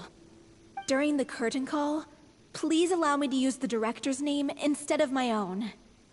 Huh? But then... After all, this role was originally meant to be played by the director. I'm just filling in for her. Besides, a role commemorating her life should be associated with her name. Well, if you're sure you're okay with that, I have no objection to it.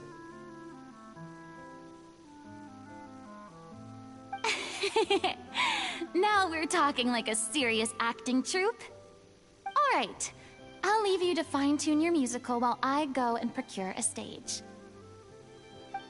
Procure a stage? Oh, it's okay. Our usual place doesn't need a reservation. That place? Oh, don't be silly.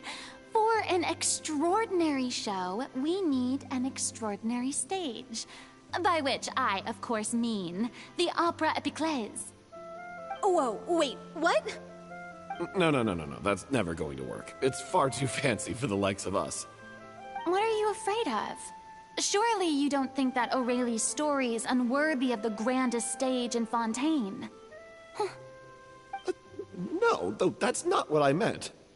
It is supposed to be your grand finale, right?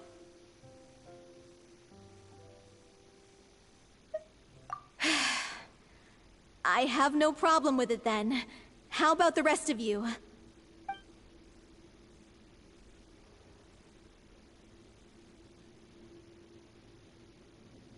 I'll take your silence as a yes.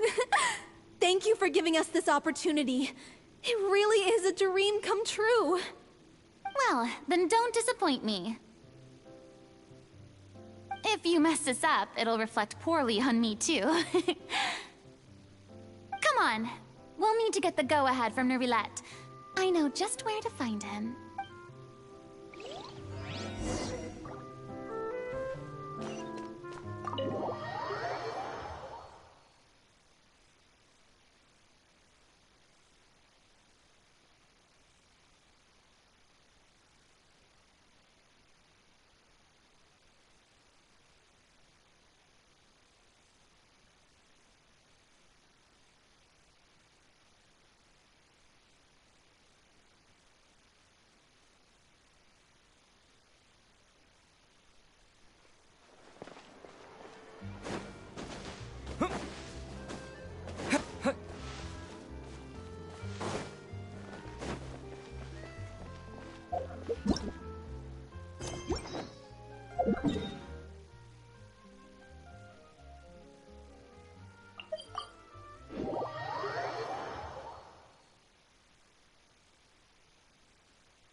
look at that! Looks like I guessed right.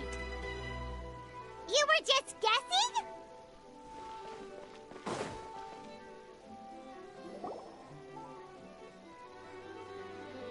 I knew you'd be here. I'm here merely for a short break. It has been a while, Miss Farina. And you too, Traveler in Paimon. What might I assist you with today? I would like to book the Opera Epiclese for an event. You see...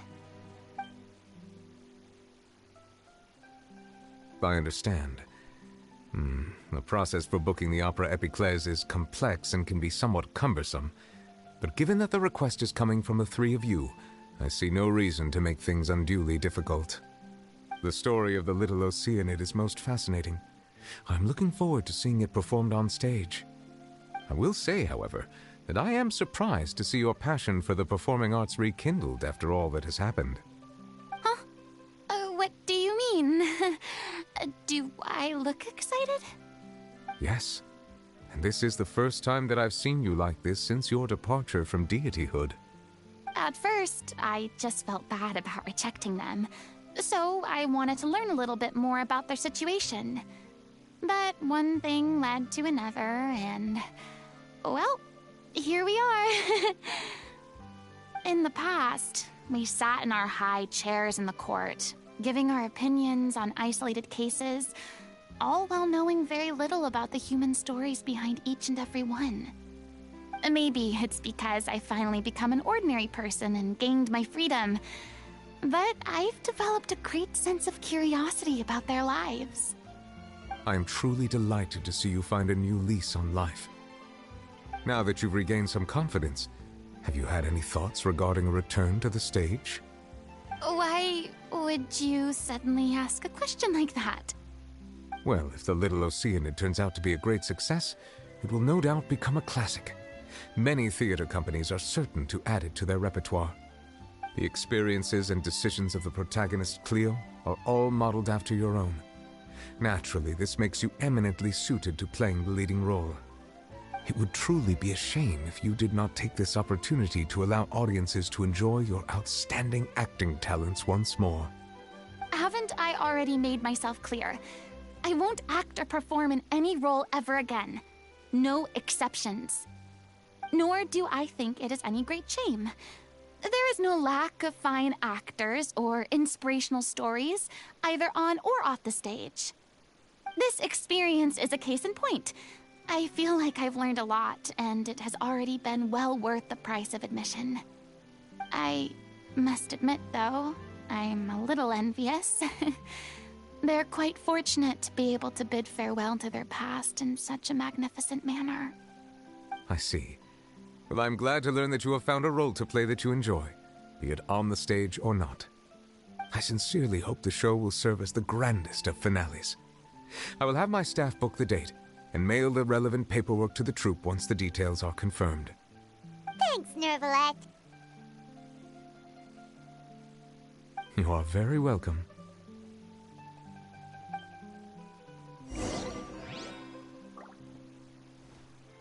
Many people were once enthralled by Lady Farina's performances, myself included.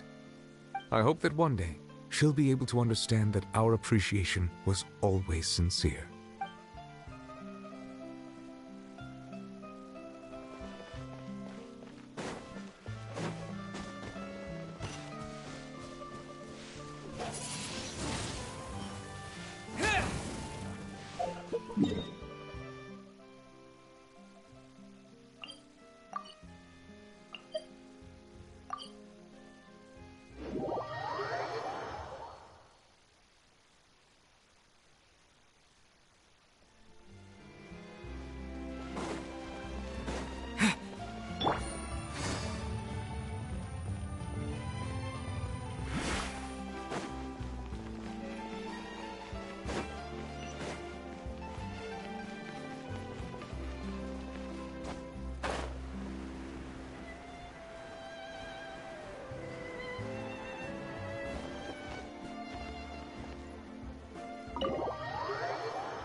Good news, everyone.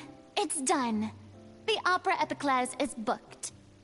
Thanks to my eloquent and impassioned speech, Monsieur Neuvillette was moved to provide us with a fitting stage for this special performance. We've had to fight every step of the way for this opportunity, but we now have all of the ingredients necessary to stage a truly spectacular performance. A touching story, a magnificent venue, and last but not least, a passionate and dedicated cast. Now, let's work together and make this show the best it can be. This is truly wonderful. The sooner we can finalize the ending, the more time we'll have to rehearse. Fiumali and I just went over some parts of the script and tweaked a few things. I think it's really going to resonate with the audience now. Wow, you two had a constructive conversation? That's great! Communication is vital to any good performance. Look at us. We've come so far. I never could have pictured this scene a few days ago. It's amazing! Even though Farina's still being a bit of a drama queen about it all, she's really fired everyone up! Please feel free to give us any comments or suggestions you have. We really value your input. Hey, Loic, get over here. Time to practice the opening number.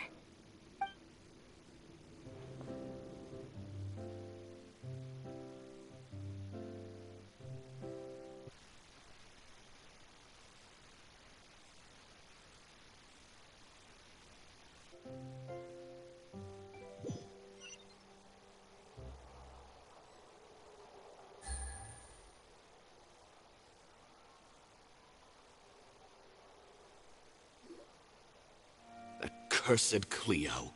She stole the waters of life from us. She's a fraud, and she must pay for her crimes. This has nothing to do with her. The ignorance and hatred of our people is to blame. How can we hope to win back the water's favor if we don't change our ways? This guy could be useful. Take him hostage. If Cleo wants him back, she'll have to show herself. Leave this place, oh little Oceanid, and never, ever look back!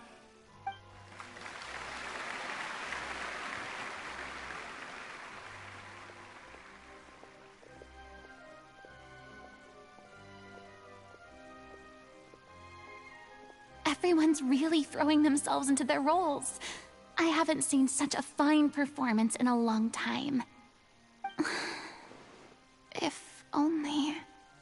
What should we do? It's almost time for her to take the stage! Why? Why does it have to be now? Hey, what's going on? You're due on stage any second now. Oh no, not again. But why? What about your new meds? Did they stop working? They've been getting less and less effective over time. I've had to keep increasing my dose. What? I thought they cure it. So they were only managing your symptoms? I figured whatever it took to get me through this final performance. How could you do this to yourself? And after that lecture you gave me about not looking after my health. I'm sorry. I've let everyone down. You... This is a conversation for another time. How can the show go on without its star performer? Miss Farina, I'd like to make a request of you. Say no more. If you're sick, you need to rest. I know what you're going to ask. Loic, your character has no more scenes, correct? Oh, yeah. I think my scenes are all done. Although, I do have one more line. But I guess another guy in the troupe with a similar voice register could take it. Why? Please take Delphi back to her place to rest. I'll sing the finale. From the sublime to the ridiculous. After all that, everything's come full circle. Thank you, Miss Farina. I'm so sorry to put you in this position after everything you said. Never mind. What's done is done. It's really my own fault for getting in too deep. No one likes regrets, myself included. Leave it to me.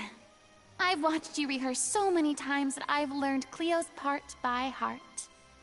I do not doubt your acting skills, but please allow me to ask just one more question. After all, this show is dedicated to the life and legacy of our director. What, in your opinion, is the reason Cleo shines so brightly? It's her pure heart. Despite all the pain and loneliness she had to endure, she never once stopped believing in the beauty in this world. Well said. I leave Director O'Reilly in your hands.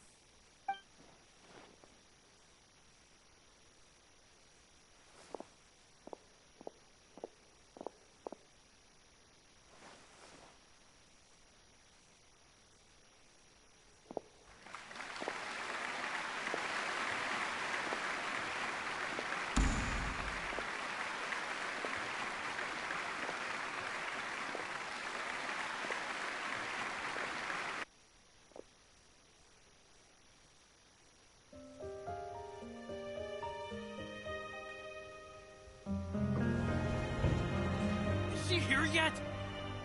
Let's get here! She's not coming! You're wrong. She's here.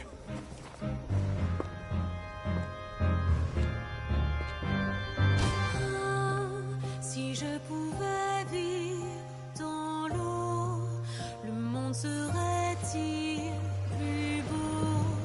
Me pardonneras-tu, ô chère mère? L'eau dans son courant fait danser nos vies, et la cité elle nourrit, ainsi que toi, mon doux amour. But what about your wish? My wish.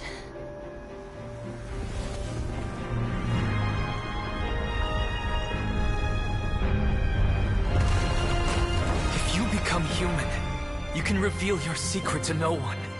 You will face suffering and loneliness. Is this truly what you want? Le grand amour ne suffit pas, seul un adieu fleurira. C'est notre histoire de vie, douce et amère. Moi, je serai toujours là, à voir le monde et s'inventer, et ça ne changera jamais, jamais.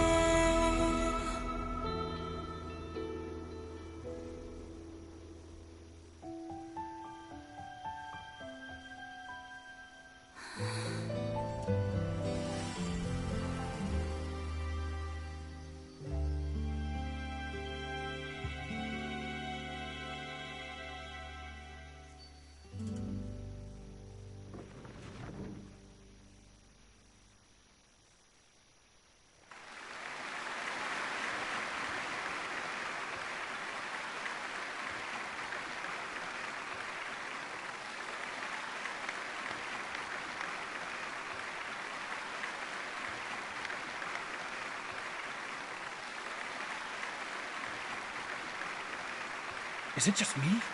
Or was that Lady Farina on the stage just now? She hasn't been seen for a while now, and she just appears out of nowhere? Gotta say, though, her acting skills are as superb as ever. The little Oceanid, Cleo, played by Aurélie Fumont.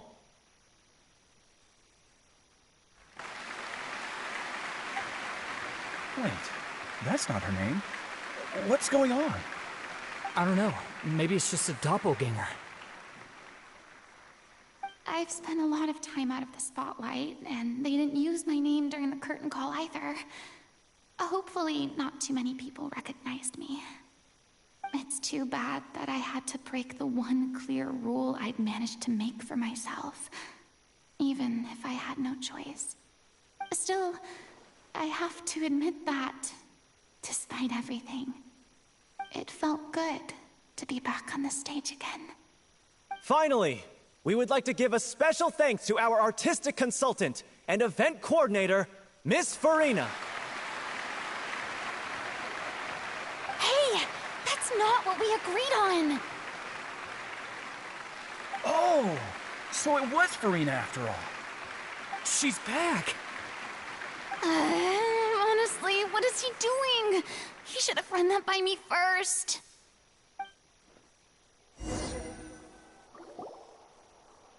All right, calm down. Don't be mad. This was a group decision. We just didn't want your contributions to go unacknowledged. After all, it's been the rule in Fontaine since ancient times that everyone's work, visible or invisible, is equally deserving of recognition. Yes, I know the rule, but it should still be applied on a case-by-case basis. I wasn't ready for this yet. It's no big deal. What's the worst that could happen?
Oh, yeah?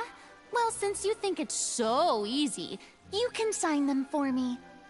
This is a great chat and all, but can we talk about that crazy thing that happened during the show?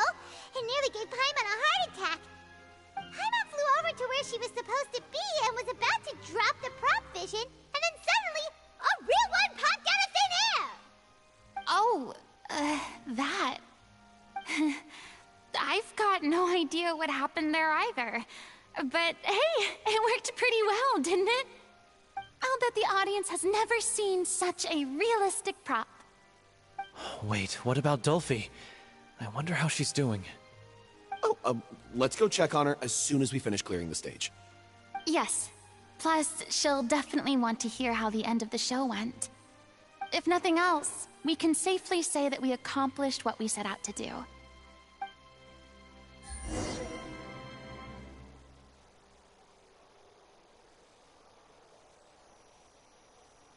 Way to put someone on blast.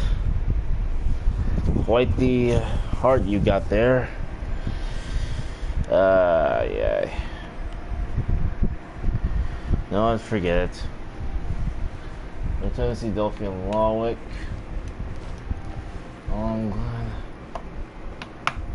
I'm glad she got her vision.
Take it easy.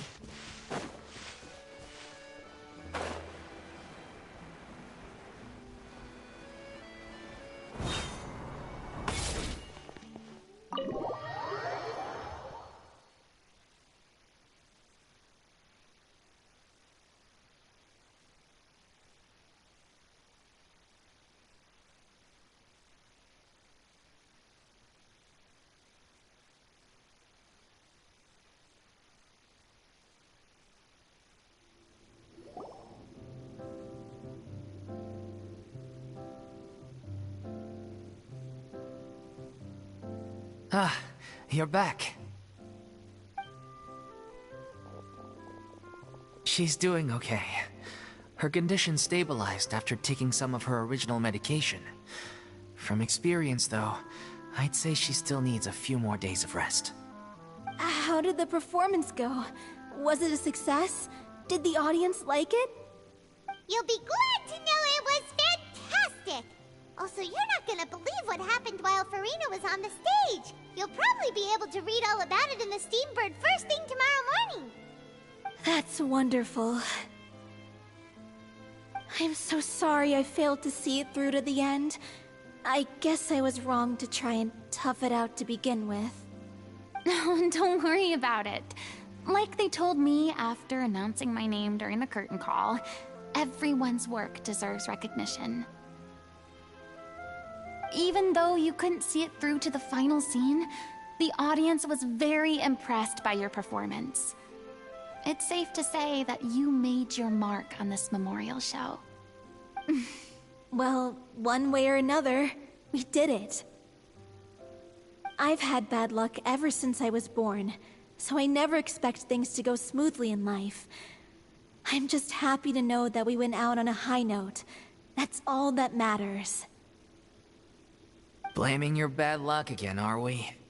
Maybe if you didn't push yourself past your limits so much, your illness wouldn't be flaring up all the time. Oh, don't you start. I don't have the energy to argue with you right now. Aw, you two clearly care a lot about each other. I don't know what you're talking about. You mean we never stop arguing with each other?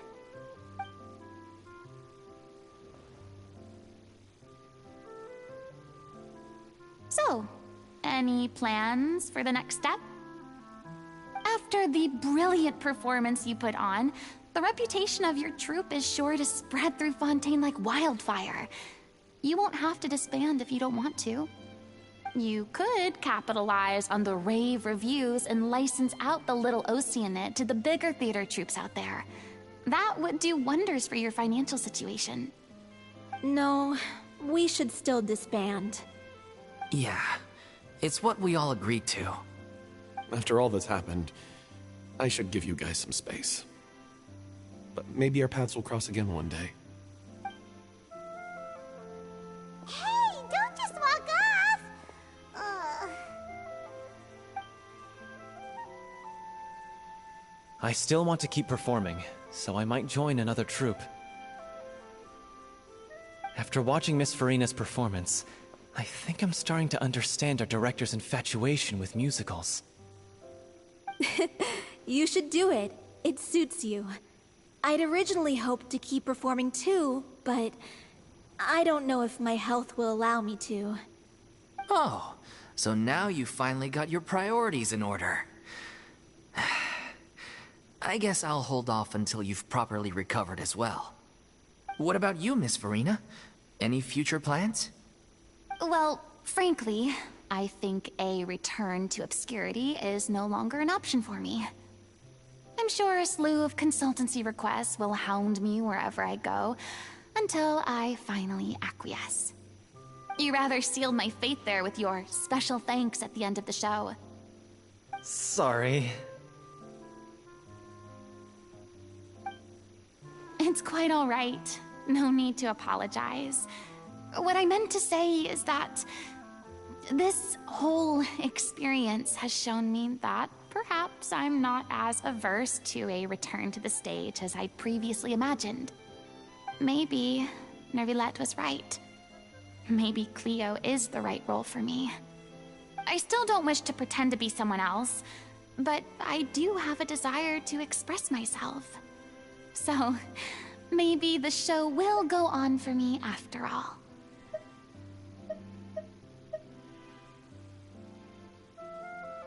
Yeah. There was once a time when I was an actress in a masquerade, seeking only to hide the truth. But from now on, I want to spend my time learning real stories about real people and how they touch the lives of others around them. I want to watch them blossom and wither, see them refined on the page, retold on the stage, and remembered long into the future. I'm sure this is what captivated director O'Reilly as well. Sounds like you're ready to stop running from your true calling. The more you get out into the world, the more you'll discover what a fascinating place it is. Then it's a deal. If a vision is a gift from the gods, then I should do my best to honor it.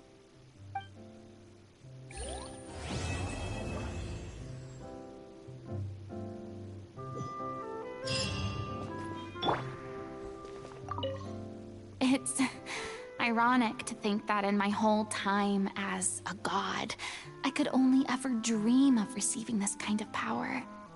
And now that the gods have given me their blessing, it actually feels more like I'm finally able to take my fate in my own hands. Is that how humans feel about it as well?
An antique's value is in the eye of the beholder. Exactly. But none of them believed me.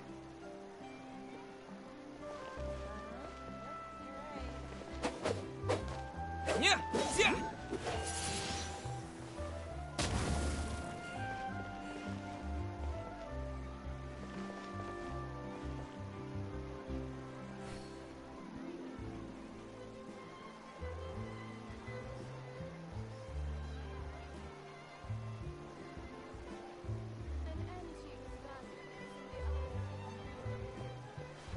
What? Huh?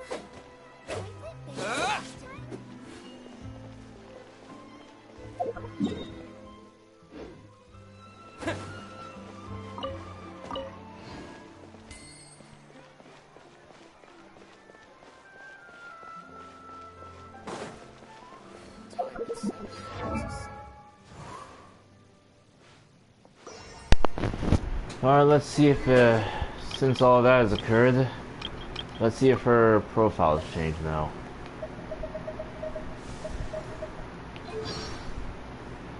Yep, it has changed. And now she has a vision.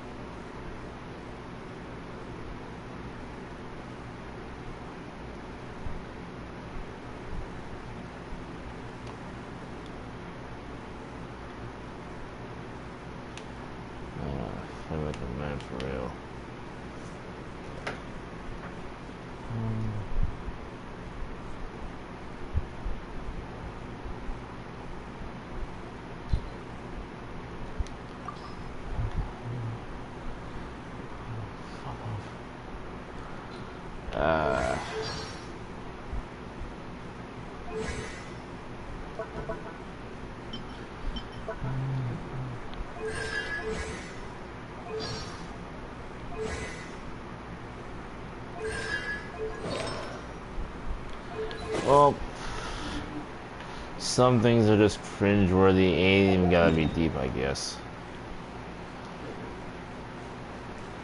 Add Astra. You have already. Oops, Add wrong one. Astra.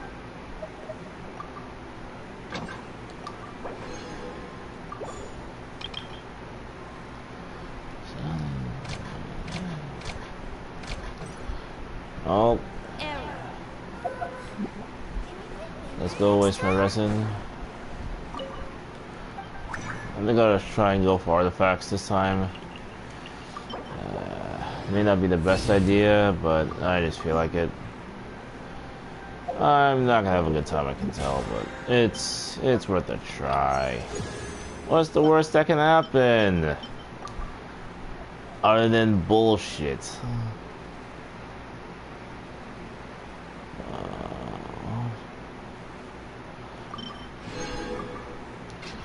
Nope. I decided to get a service sign for my Navia. And that is what shall be done.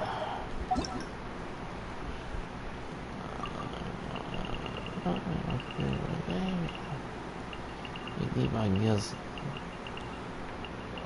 Say the word nigga. Alright, let's hand this over. I don't really care for getting your weapon. Just hold this and move on.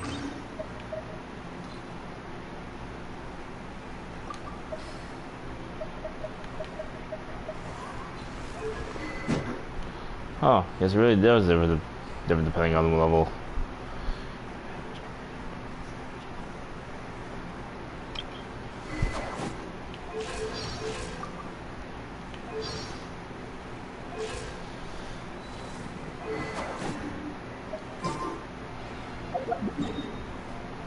Since I'm already Fontaine, I'm also trying to get better artifacts for my Clarent and Arlecchino.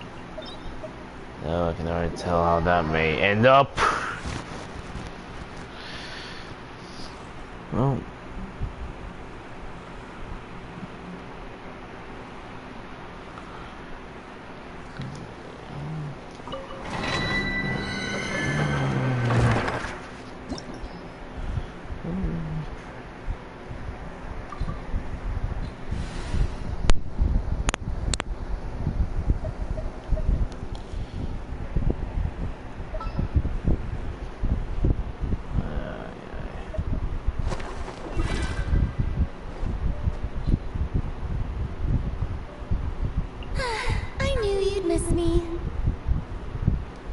Why do I feel like I'm gonna suffer?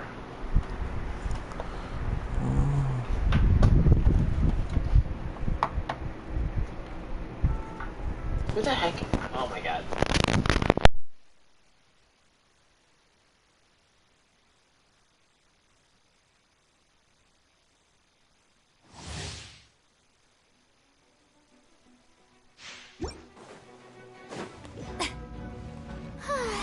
The show begins!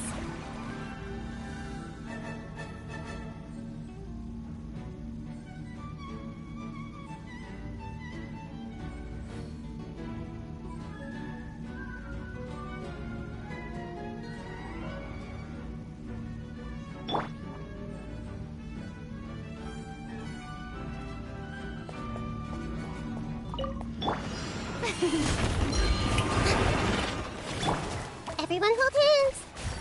Into the shadows.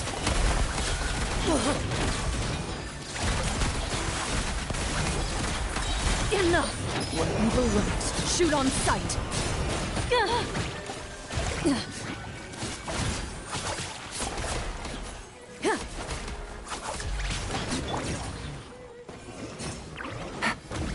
Things are about to get tight. Let my name echo in song! Hey! Ready.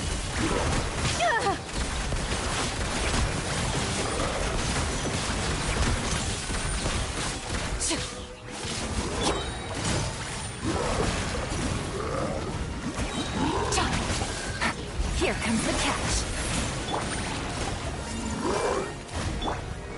Time to testify. Into the shadows.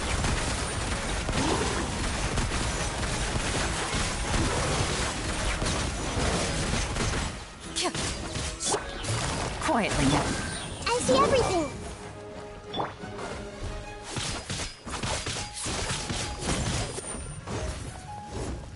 Ready.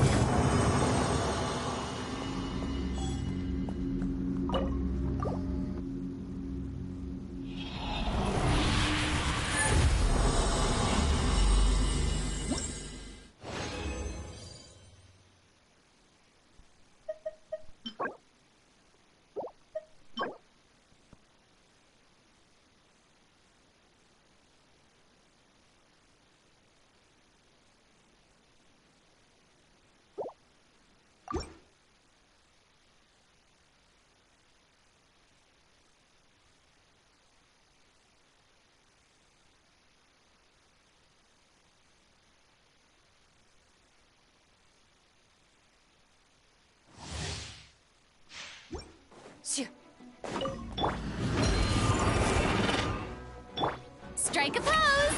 Time to shine! Busted. Loaded. Hunt them down.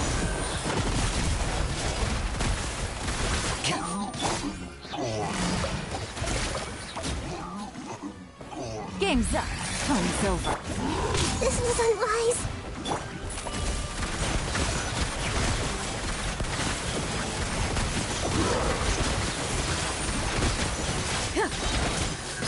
Evil looks. Shoot on sight. Gotcha. Everyone hold hands. Into the shadows.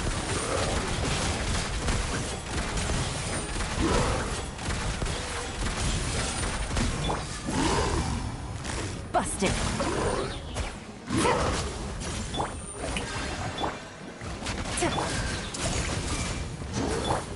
Loaded.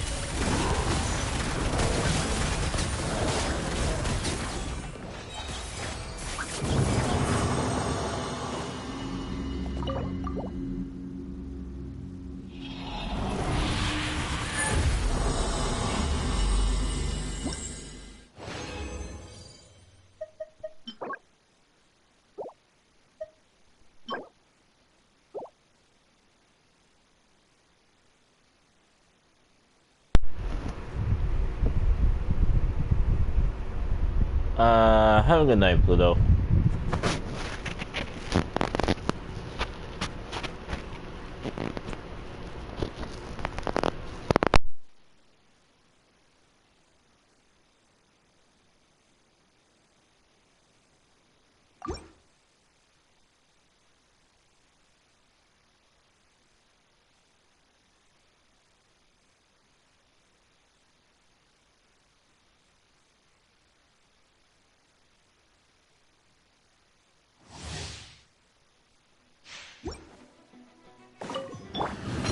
I see everything. Time to testify. Into the shadows. Enough.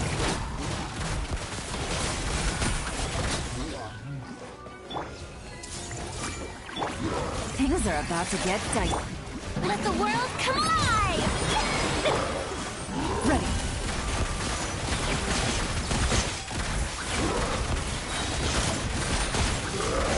Evil lookers. Shoot on sight. Quietly now. Take it easy. Here comes the catch. Hey!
Into the shadows.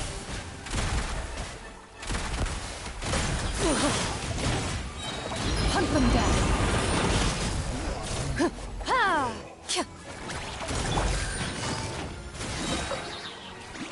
Things are about to get dicey. Appreciated. Yoo-hoo! Ready. What a disgrace.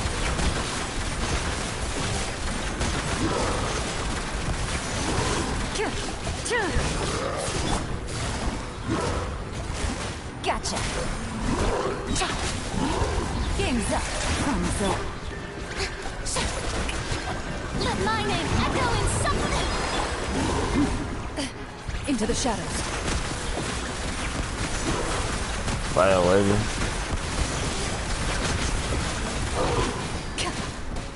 Time to testify. Busted. Thanks? Here comes the catch. Ready.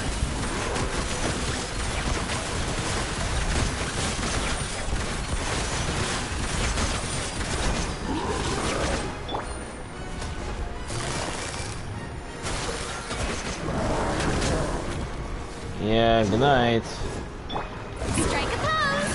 Time to shine! Into the shadows.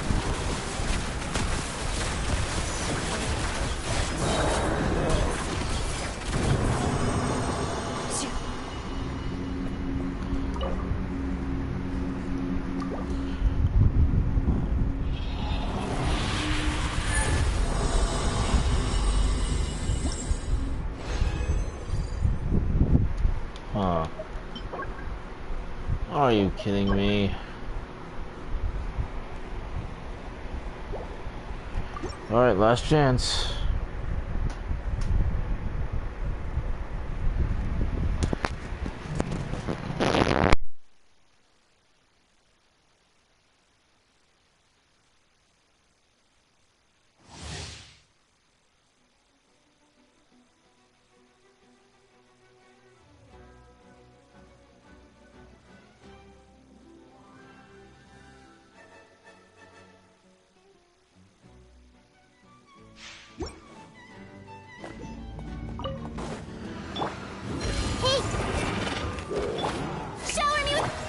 Hunt them down.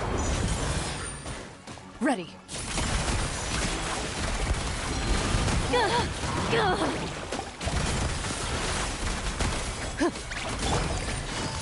Quietly now.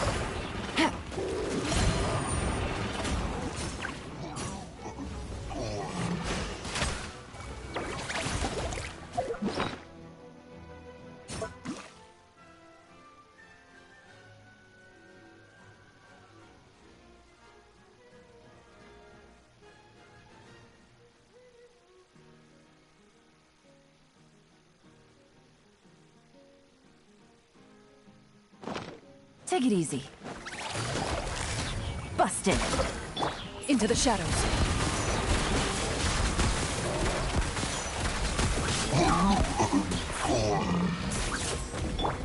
Everyone hold hands. Things are about to get dicey. Time to testify. Loaded.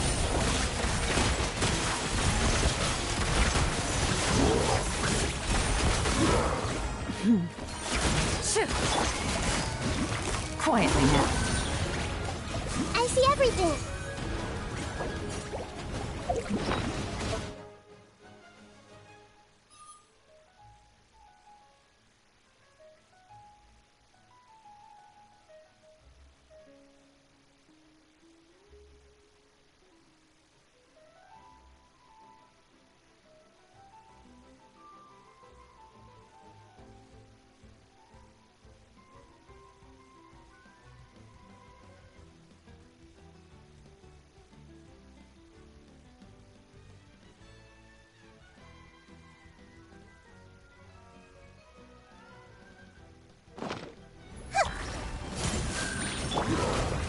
Strike a pose! Ready.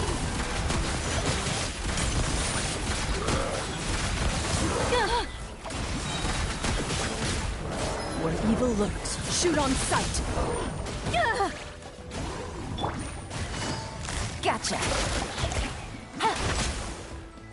Game's up. Time's over. Everyone hold hands.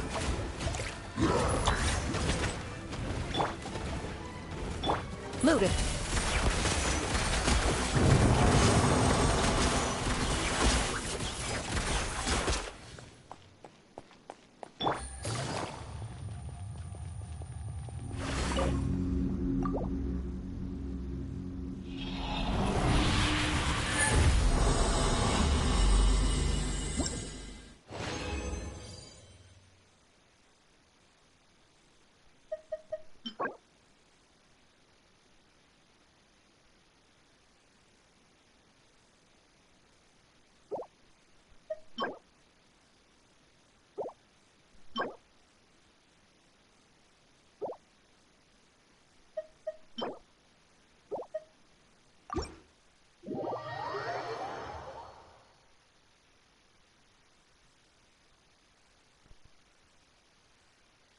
Nothing productive came out of that hunt. As I should have expected.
That was rather fruitless. Honestly, I just saw that coming from a mile away.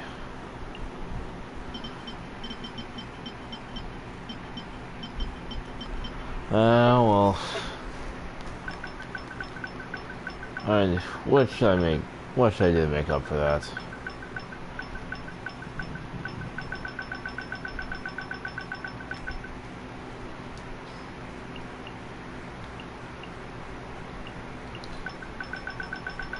I'm gonna try Shimanoa. See what happens. Yep, gone. Gone. Let me think.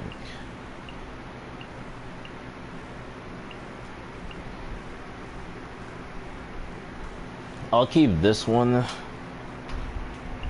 Unless there's anything better, which there isn't.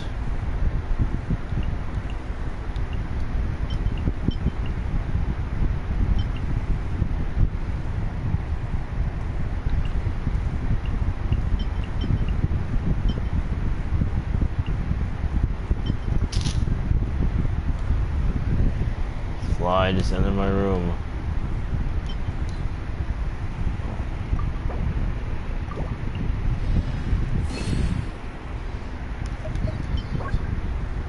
Defense, red damage, and HP.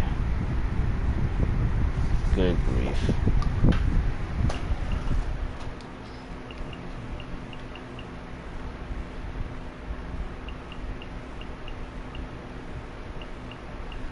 Alright, get rid of this, and let's see.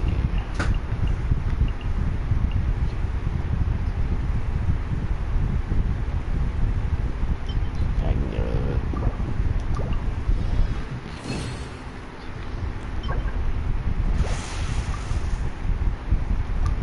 How is it that I only end up with something worse?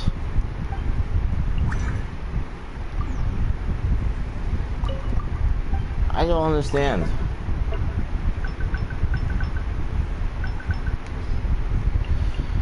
What a pity.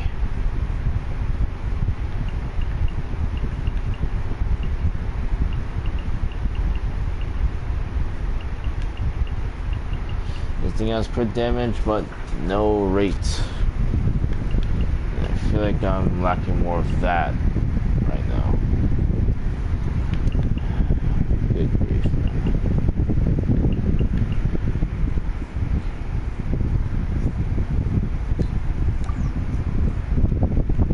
Now instead, let's see what the thing do. Let's do this behind this flower. She's gonna waste my time.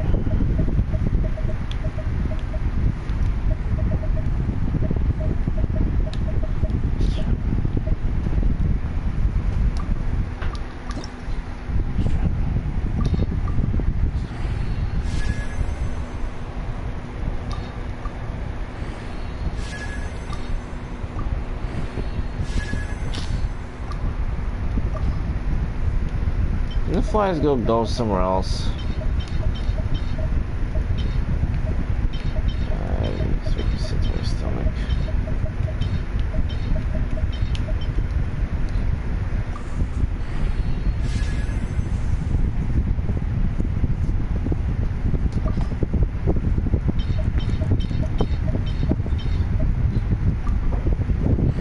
Oh no! Oh, I forgot. I was not supposed to throw that out. Oh well.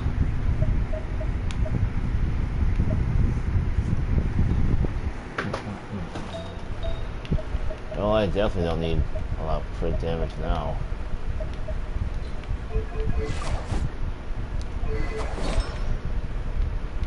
How does the one have? I gotta fly to kill.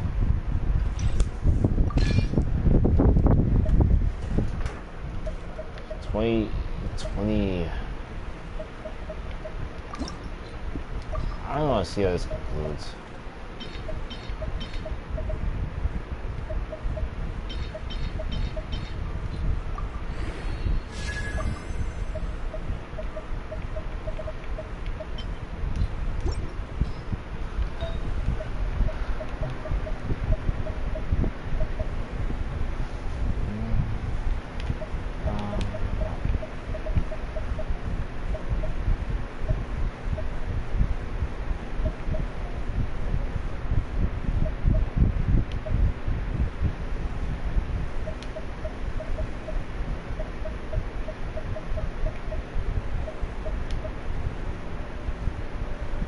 Sadly, it's a plume of death.